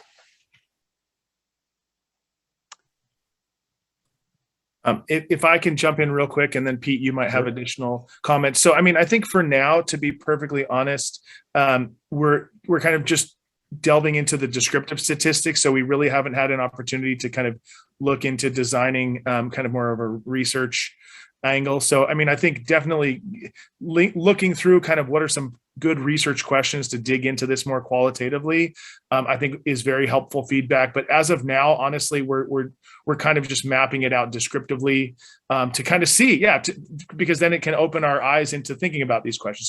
So for now, I don't have a definitive answer. I mean, there might be some hypotheses from the program side, but just from a data side, we're still kind of at that descriptive stage. Yeah. And I think the additional sets of data, when we start having reliable data on those metrics that we aren't able to have complete data on yet, I think that may also be helpful in it. But sure. I'm encouraged that we're thinking that way. Oh, we definitely are. I mean, as I know we've had conversations in the past, I'm more of a data geek on this type of thing, because I just see the difference it makes for students. And just with my experience. I know I talked about student engagement, but I think that truly makes a difference when you've got a student engaged in a program that they're completely interested in and is driving them to stay in school, right? And I think that's where we're at right now. We got to figure out how to quantify that and see how it's making a difference. But, you know, one of my goals is to figure this thing out and come up with that framework that we need that will support schools. But you're right, we don't have, you know, enough space for everyone to complete the pathway. And along with students taking, you know, completing their A through G requirements and getting ready for college and really wanting to push themselves with AP courses and honors courses that take up a lot of their schedule. You know, the master schedule piece is huge on how to be able to develop that for all students. Yeah, very good point. And Tom, I see your hand up. Thomas Burke. Yeah, I just wanted to chime in on just then, Bill, this might hit some of what you were asking for, and it was kind of embedded in here. One of the things you noticed, the general theme was that the graduation rate for CTE completers was much higher than compared to the rest of the state. But if you go back and look at the academics, at the ELA and mathematics scores, it was actually lower. So I think if you juxtapose those two data points next to one another, there's some interesting, like you were asking a question in my opinion, but I think that those two data points right next to each other tells a very interesting story. I mean, is our CTE pathways offering alternatives to students that may or may not be inclined on a college academic track? And I'm saying this as an ex-math teacher that's taught calc and algebra 2 and stuff. So, it was something that I wanted to make sure got pointed out to this group here. Yeah, that's helpful. That's a very good point you make. All right, Vice Chair Sun. Yeah, so thank you. This is a great information. I know we've had data in the past, and it just seemed like we had a bunch of data and it didn't really quite tell a story. And I think the way that you got the data and presented it, it's telling us a little bit of a story. But every time I look at this, I of course have more questions and I want to know more. And so piggyback off of Thomas's inquiry about the dichotomy between the performance on English language arts and math and the graduation rate. What I think we need to look at a little bit further, even digging further, is I'm interested to know that are CTE completers more likely to score higher, in the academics if they're in a CTE program, because they are more engaged in the school and because they want to be successful. So if we were, let's say, to break the CTE completers by another filter of the ethnicity or social economic status, students who are CTE completers by social economic status versus non-CTE, social economic status, non-CTE completers. I don't know if I'm saying that right, but see if we're seeing better performance in that cohort of students if they go through a CTE program. So there's so much more that we can dig into to take a look at the effectiveness and the impact of the CTE programs. So I would really encourage us to really kind of continue geeking out on this data and finding ways that we can have a more dice and slice, because I think the more that we can get into it, the better idea that we have. And I think we're making good progress. My second piece, I just wanted to ask where we are with our data sharing with the community colleges. And we haven't seen I know that community colleges have your own data system, which I was really impressed with last time a couple of years ago when we saw that. So we haven't seen updated data in that area, and it would be really interesting to see. And then an update on how that data sharing is happening between K-12 and community college system. So thank you for your comments. And I completely agree with you on digging deeper. I mean, those are the things I want to look at. And that's how I looked at things in the past and how students performed. And We actually have it, Pete. Sorry, remember, son. One of the things to provide some context. And I apologize for interrupting, Pete. We had to really tailor this slide because we had so much data, and sometimes a deck is not the best way to show it, and that's why you see things like the dashboard or data quest that are data mart tools. But Corey's on this call right here, and I know he's got probably 25 more slides. So we've broken it all down. It's there, and we can provide that a bunch of those data that you're asking for. It's just it's challenging to present all of that because it tends to lead to drinking from the fire hose. No, absolutely. I completely understand. I'm happy that you did it this way, but it would be great to see some of that information. Absolutely, we can get that to you. That's a good start, and you want more, right? Yes. I would concur there, Vice Chair Sun. Well, for sure. We will work on that. I just didn't want to, like we said, we didn't want to overwhelm the slide deck, and because we had a lot more lines on here and a lot more information, but I wanted just to throw this piece out there, especially on the ethnicity and equity and access, so people can see about what we're thinking about, right? And moving that forward, and really, like Vice Chair Sun said, digging deeper into this and geeking out some more on it. I completely agree. And that's where I want to go with this. And I know our AMAR team also wants to go to that. To answer your question regarding the data sharing, we're right in the middle of the process of our data sharing agreement. We've made some edits to it, and we're waiting just to get some more feedback on it. But I believe we're really close to cleaning that up and closing it out so we can have that in place for both sides. That is fantastic. And I can add to the second part of the Vice Chair Sun's question is that we are building a launch board for Strong Workforce K-12. We are, the data presentations are really important in how we display. And so the feedback from the members in terms of how we define things is critical to what those displays will look like. We have started to build it out with some of the data that we have. And as was mentioned earlier, we don't have all of the data, so it's not going to show obviously graduation rates for Strong Workforce K-12 participants. But we do have a kind of a mock-up that the team has been working on that we're not quite ready to share because we're still defining some of the metrics. But part of it is finalizing the MOU and then presenting to you all kind of those mock-ups of what the data would look like in a dashboard presentation. Thank Super you. helpful. Yeah, I know that this has been a long road that we've traveled on to get to where we might have that MOU. So I'm really looking forward to be able to see some of that data, and I think this is a very good first sip at that fire hose. So we're ready for the next one. And I believe we had Member Rucker and then Member Rattray. Thank you very much. First of all, I do want to say to the department staff who worked on this, thank you so much for the work and the time, effort, and energy that went into not only collating this data, but being thoughtful about how to present it in a consumable format. For the past year, this panel has really been concerned about trying to understand and see the data related to the two programs we are particularly charged by the legislature, not only to oversee the grant writing, but to understand the accountability for these programs as well.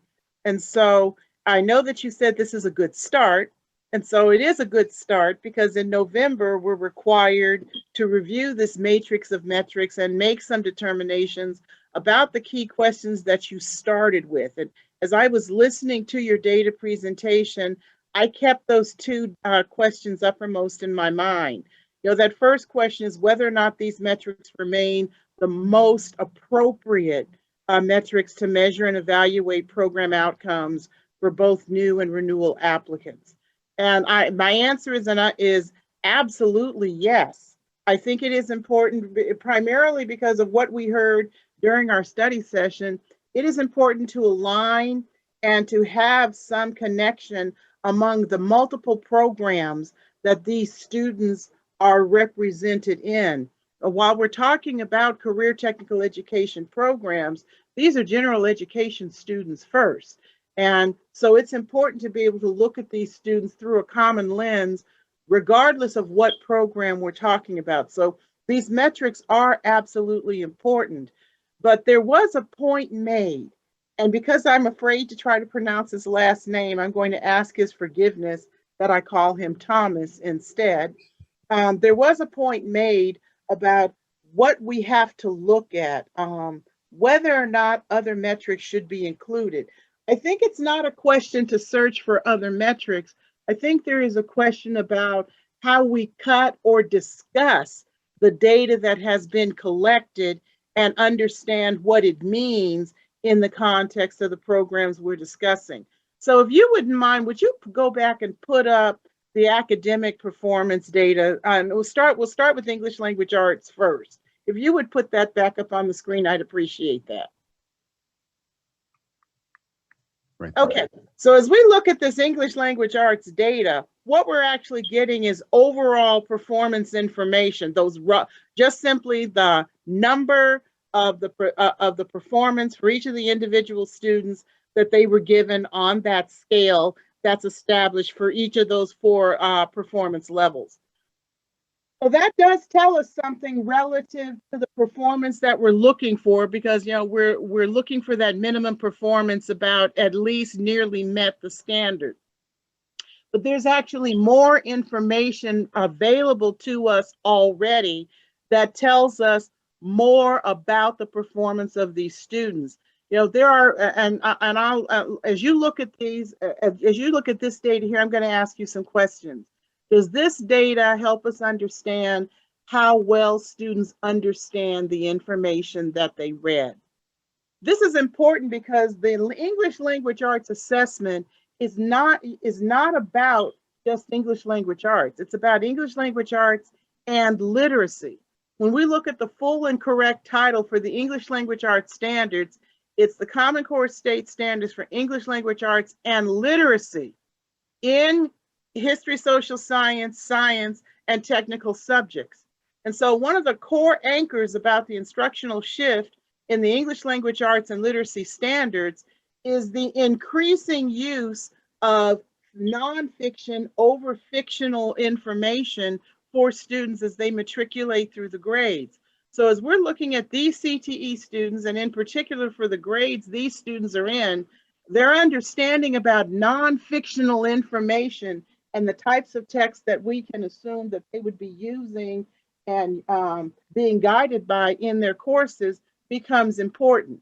So another cut or another way to look at the data, what other metrics should be included is, do we have information that tells us how well students understand the information that they read?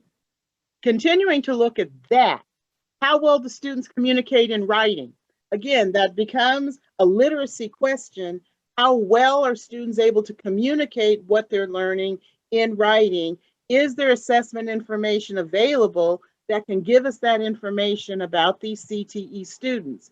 How well do they understand spoken information, or how can they present information about a topic?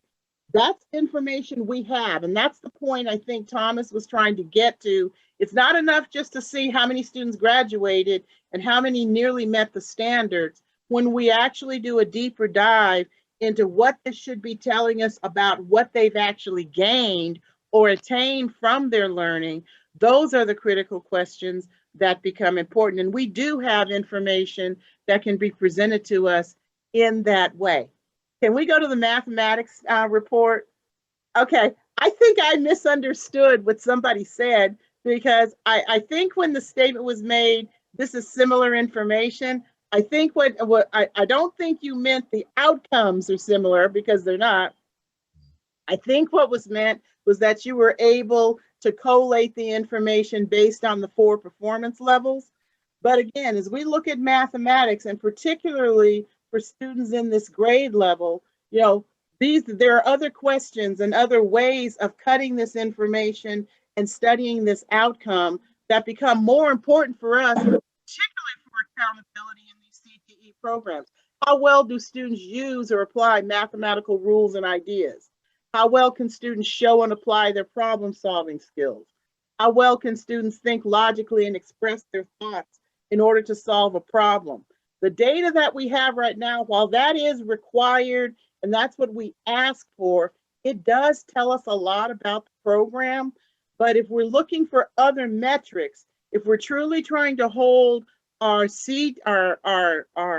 strong workforce as well as CTIG applicants accountable for program outcomes, those are the kinds of questions about those programs that we should be seeing data about, because that's where the real accountability about what they're funding with these grants looks like, about program decisions that they are using and choosing to individualize or to address performance gaps among their students.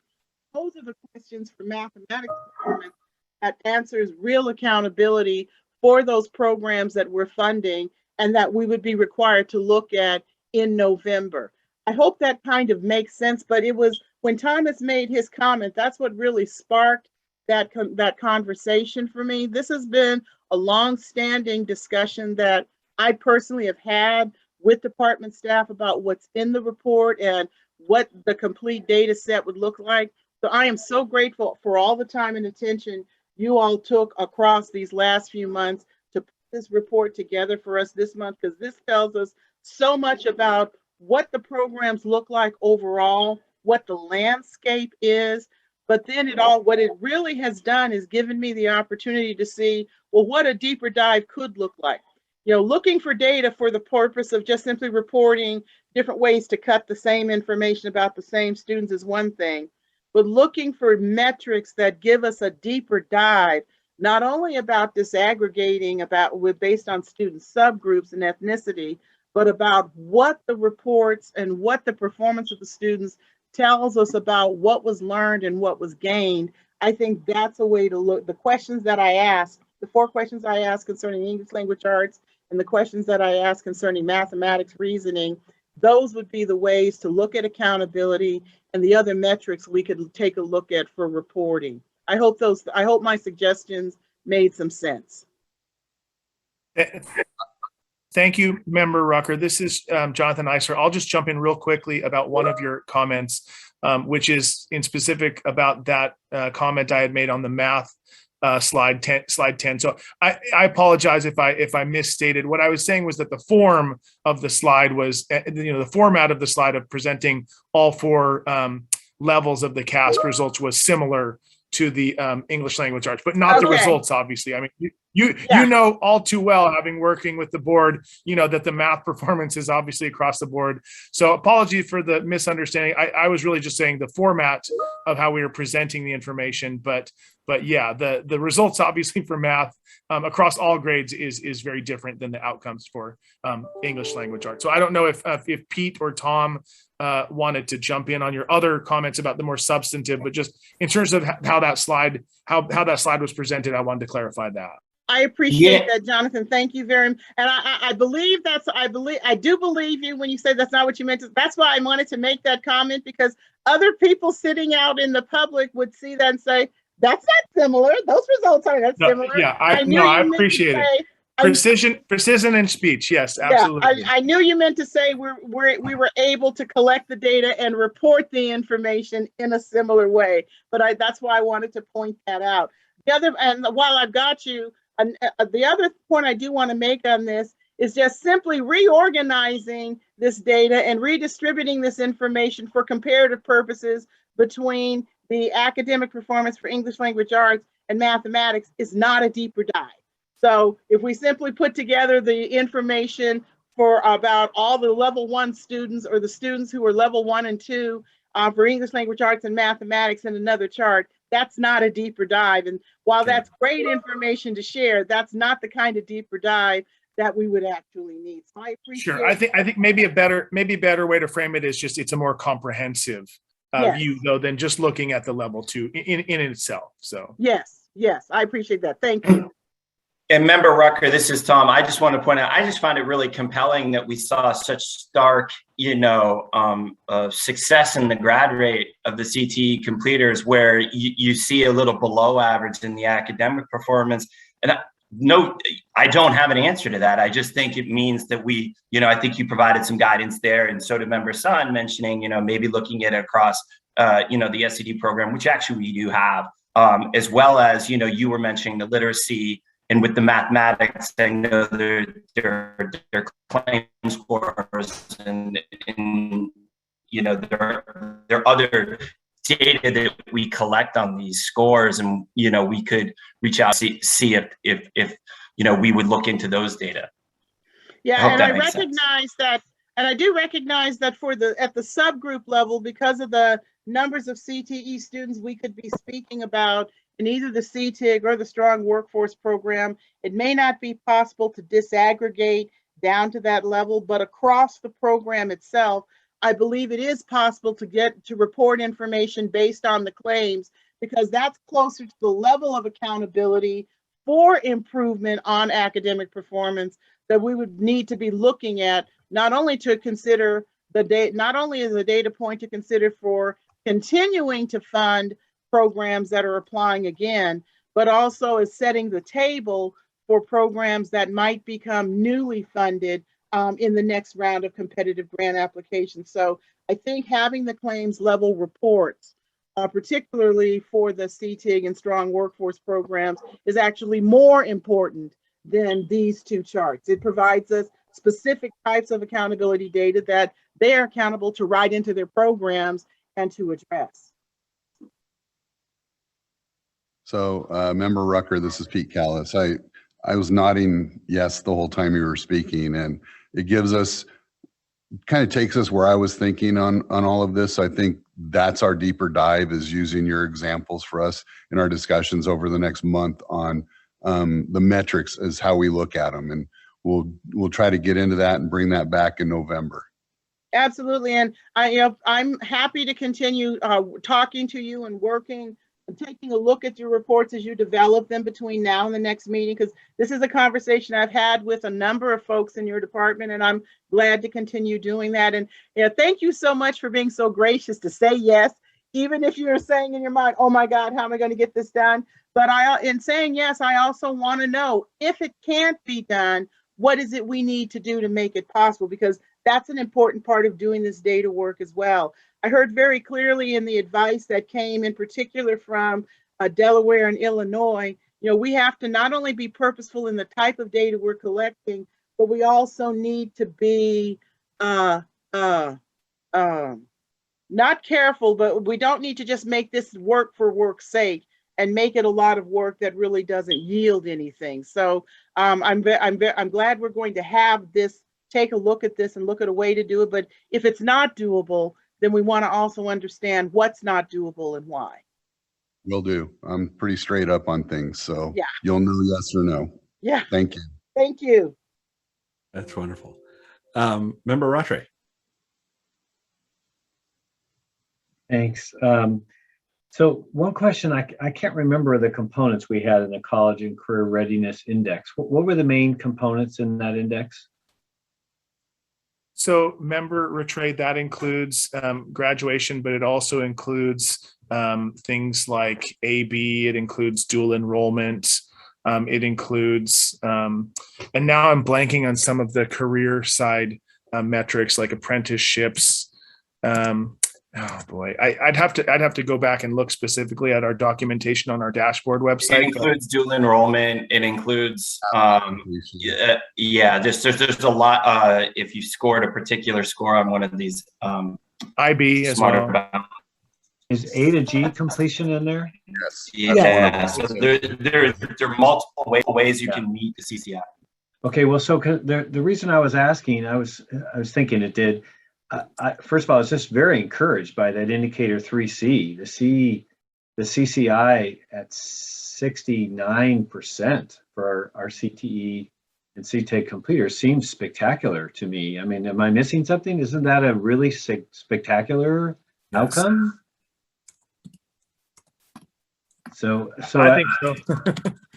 So it seems to me we ought to really build some confidence in that, and then communicate that too. It should build support for this kind of design. And then what I was wondering though is I was trying to think about sort of the historic challenge that we've always worried about with tracking Black and brown kids away from A to G and away from college and into voc ed. And I was looking at what, first of all, the additional courses taken by our CTED completers of college, that seemed really encouraging as well, that next indicator. But assuming that a lot of those, I was thinking about, I don't know if it was our Delaware colleague that said, we need to make sure with dual enrollment, we aren't only getting electives, that some of these courses are credit bearing toward a degree, or at least a very strong pathway. And so I guess on this expanding dual enrollment, I hope we all think about that too, is that I'm not saying there isn't a place for a good CTE course within a community college. There of course is, but as much as it can lead toward degree for those students that want to get a degree, seems like that dual enrollment's important. And I'm just trying to make the connection back to tracking and not tracking in terms of something that's racially just. Member Trey, sorry to interrupt. This is Jonathan Eisler again. I put in the chat, hopefully everyone can see the actual items that are included in the CCI. Oh, thank you. And I'll just quickly read them off if that's okay. It's CTE pathway completion, grade 11 smarter balanced for ELA and math, advanced placement, international baccalaureate, college career course or dual enrollment, A through G, state seal of biliteracy, and the military science / leadership. So those are the actual data elements. And the link that I added there also has some more information about how the CCI is calculated. And are we tracking A to G separately for CTEG or CTE completers? Do we see that in isolation? Not in these indicators, but I mean, we can track A through G separately in other metrics. We have those data. Once again, it's just a matter of just how many slides? How many slides you want in like drinking from the fire hose a little bit. I mean, as an advocate for linked learning, I would love to see how that looks. So, for the future, if there's even a separate slide you can send me, I don't know if my colleagues are equally interested, but I'd love to see what the A to G completion rate is in relationship to all the same data for our CTE completers.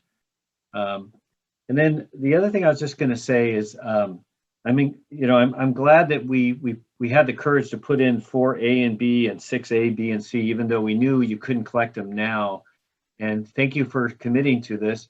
I'm not going to put you on the spot with a timetable, but I hope we keep moving on. I just hope we invest the money to get down the road on at least some of those. My big proponent was of work-based learning. So I'm really hoping that we're investing resources at both the high school and the community college level to be able to track quality work-based learning, as we talked about earlier in the earlier session. I would thank you for that comment. I would just add, I think most of the people here know with the CDE's CalPADS data collection, it's ongoing and it's quite a bit to change something. So we're almost always reporting a year in arrears, right? Because we started collecting. So like I said earlier, in terms of that one element, we started collecting actually a year ago. But again, because it's reflected over the course of a whole school year and we're still processing the data, it's in arrears, right? But yes, you're correct. We definitely committed quite a bit of time and energy, not only to collecting it, but then reaching out to districts and training their CalPADS coordinators, training their CTE program folks on how to enter this information. The data did lots of outreach to the districts and the schools. So it comes out on a slide 13, 14 months later, and it seems kind of straightforward, but just, the coordination of effort and energy and resources that happened the 13, 14 months prior is substantial. So, not only, kudos to Pete's staff, but also, the folks that aren't on this call right now are CalPADS staff that help give technical assistance to the field to help out with that. Yeah, for context, guys, too, I do believe that we got it a month ago for the first time. So the workforce and internship data, it was a new data set that was started, I believe, in July of 2020. And so that meant this current cohort, or this, the 9 through 12 students will be getting data for that. At least that's the guidance of it now. So it's a brand new collection, and we literally have had those data less than a month.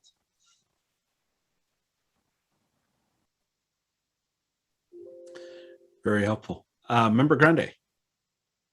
I wanted to thank the presenters for giving us the data that we have been asking for some period of time.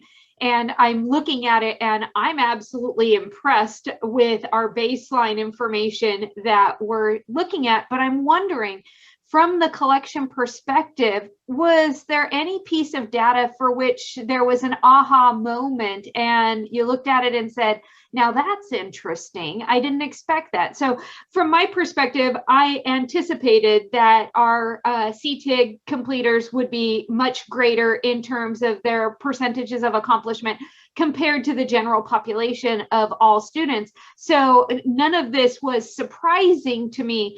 So I'm just wondering, am I alone in that, thinking this is what we should be focusing on, having more students participate in career education? But I'd really like to know, were there any data pieces as we're looking at it now that you were surprised by what we're seeing? So, Member Grande, one of the, and I mentioned this with metric 1, where there's some concern around the amount of students taking the one course, and then we get to the completer status, it dropped significantly. And I think just because of my experience as a site level principal at a high school, I understood the big drop. And then, so it was kind of an aha moment for some others that didn't understand that. But once I rolled that concept out of, a lot of them might be taking it as just their elective for graduation requirement, then it's like, wow, 20%, as Chair Rawlings said, 20% is a good number, even though it looks like a huge drop. But that's 1 out of every 5 students completes a pathway. So I think we're doing a good job in California. We have a lot of great things going on, and I think we really need to promote what we're really doing in California right now. Well said. Anything else, Jonathan or Thomas, on aha moments? I mean, that's I think one the only thing other, I thought about.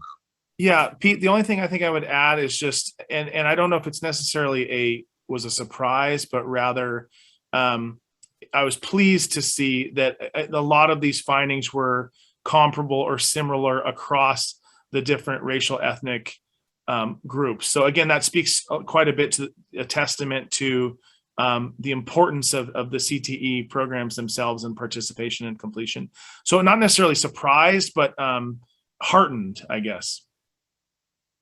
And I think I just voiced my, my aha moment when I was, and Member Ruckert mentioned it, just the juxtaposition of just the really high grad weights, next to some lower academic performance rates. And once again, I don't have an answer to it, but it just compels us to say, hey, do a deeper dive, and we appreciate, the insight to maybe jump down the rabbit hole in the claim scores and also look at the socioeconomic disadvantage in that space to see what's beneath that.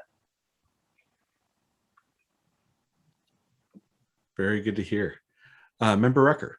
Yeah, picking up on what Thomas just said, I'm not sure if it's our responsibility to have an answer to what these data points mean.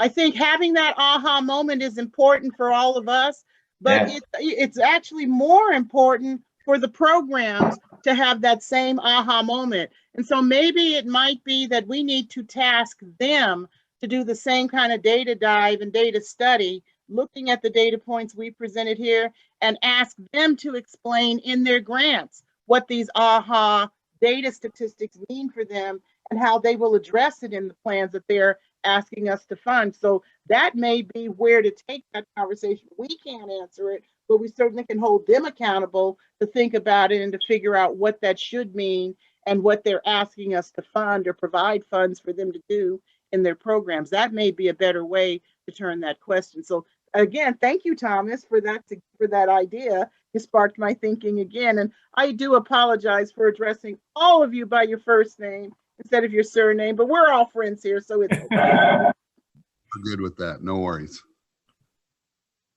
All right. Thank you for that. Any other comments from members of the committee? Right. Is there any public comment?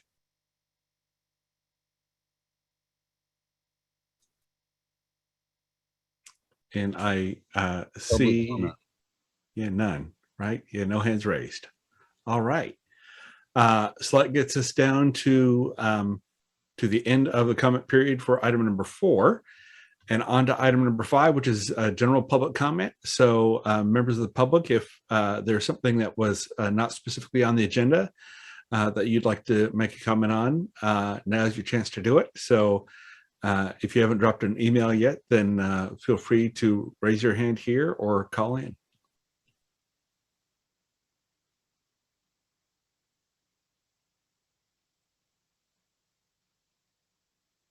So we do have a question on the K-12 strong workforce. Got it. So in current round of K-12 strong workforce program, the RFA dropped the 4th category of the application, which was a macro focus for cross pathway development. It was very appropriate for ROP/COEs to do countywide CTE work, especially for bringing in districts for opt-in services that can lead to greater depth or services or consortiums in later years. MCOE, okay, the question was why that category was dropped. And it's from Clinton Maxwell, Mendocino County Office of Education.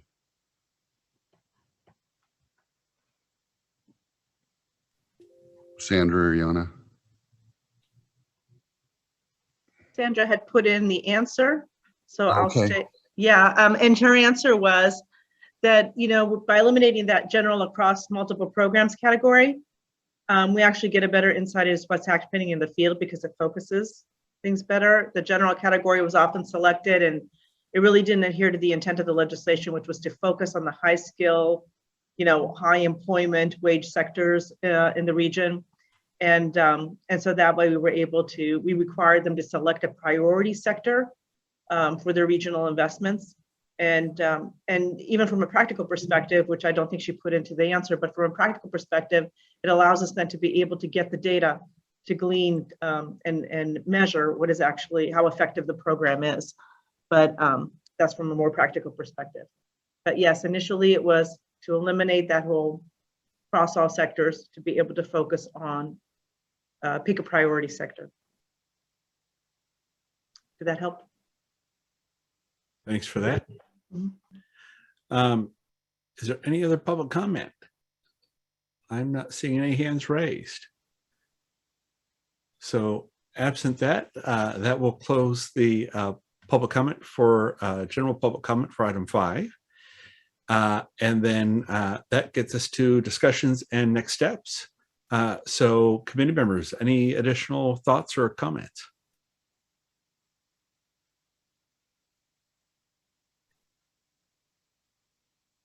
Here we go. Member Rucker. I just want to begin by saying thank you to all of the panelists and presenters who came to work with us today. The thoughtfulness and preparation that you gave to sharing not only your expertise, but the content that we are urgently needing to consider was very helpful. And so I truly appreciate not only the advice that you offered, but the context in which you provided not only the work that you are showing and giving us demonstration models for, but the footpaths that you've recommended as options for us to consider. So I want to begin by saying that. And I also want to turn to my panel members and thank you all.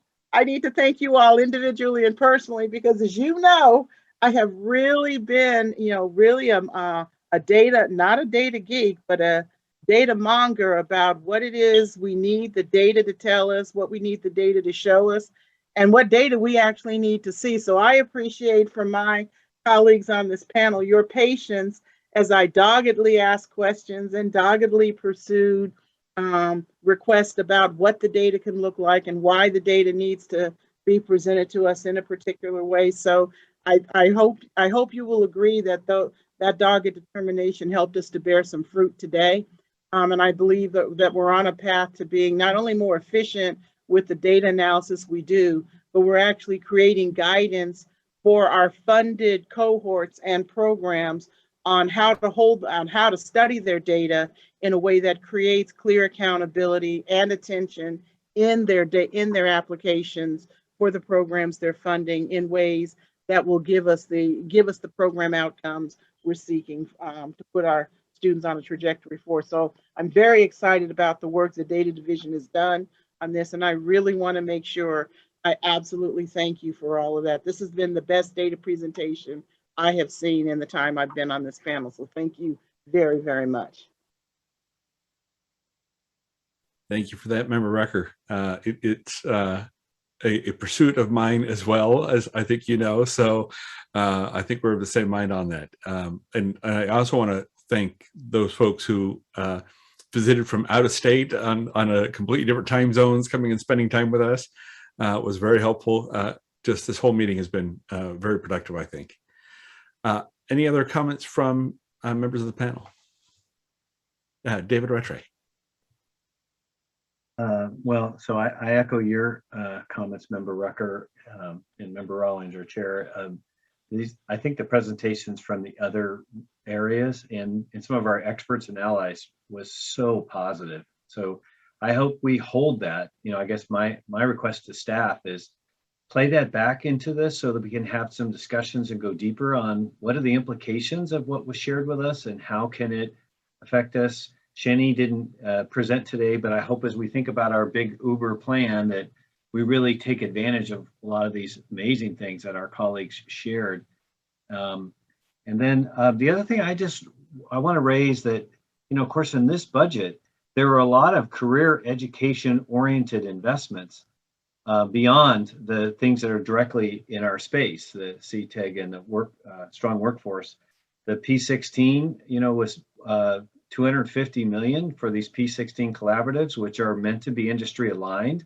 So that makes them workforce career, you know, investments. And then the learning aligned grants that CSU and UC are getting to work with employers, and the Golden State grants that the Student Aid Commission gets. There's others.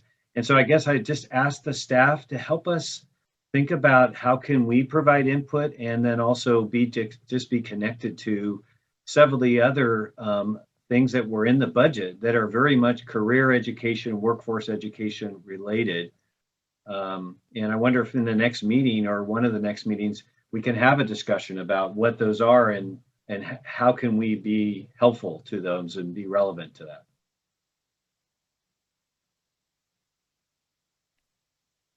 Thank you for that. Yeah, I would concur. I think this budget has been great in so many different ways, and hopefully the funding levels can be sustained over years. But this is definitely a great set of investment in education with this budget this year. Any other comments from folks?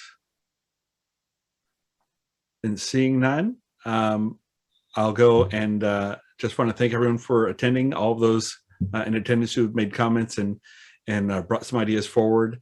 Our next meeting is the planning session scheduled for Wednesday, November 5th, starting at 9:30. So I guess we had the first of the two planning sessions today, and the next will be November 5th. So look forward to that and seeing all of the great data insight we're going to get there. And then I do see a question from ex officio member McGuire that is our next meeting in person. We are thinking at this point it is probably going to remain virtual, but we'll keep everyone updated. We'd asked that question earlier from Pete, and he mentioned that January is more likely the case to be in person. So plan on a virtual meeting for November. And hopefully it'll allow us to bring other experts in from wide and far as well. So with that, if there are no other comments, then we will be. Yes, actually, I do. Oh, sorry, Patricia. Chair Rawlings. Yes, I would just like to take a moment. I know that we took a break, as we had discussed, following the second piece of our morning study session. And we took it for longer than just a break. We took it for a lunch break. But what we had actually intended to do coming back from that was to actually have a summary of the discussion that we had heard from the, from the morning presentations, and to talk a little bit about next steps. So I didn't, I think I would be remiss if I'd let you all go, thinking that we had not intended to do that. But as you might have noticed when you came back from our lunch break, that Charlotte Cahill had to leave. And so we're unable to sort of tie that loop, if you will, on that piece. So I just wanted to respond to ex officio member Rattray, because you were very much on point as always. And so I do appreciate you picking up on that. It is our intent though to come back to you in November for our second study session. And there was such a rich discussion this morning. I think that for all of us, there's a lot of information for us to kind of ruminate and try to consume. It was a lot, beginning with, the presentation from Kim Green from Advanced CTE, and then our panelists from other states. And then, of course, Charlotte's presentation that actually did a deeper dive into work-based learning. And we did hear just on that area of focus alone, a lot of information on, what other states are doing just relative to that one area of focus. And there are lots of areas of focus that we have sort of laid out as part of our big plan, if you will, for in the development of our state plan for CTE. So that was just sort of a taste, if you will, of one piece, but there are many other pieces that we will be visiting, and we will be sharing back information. But so what I will say, because I wasn't prepared to lead that discussion of sort of the summary of the discussion from this morning, and I'm not exactly sure what Charlotte had intended for that piece, but I did want to just make mention of that, and we will be coming back to you in November.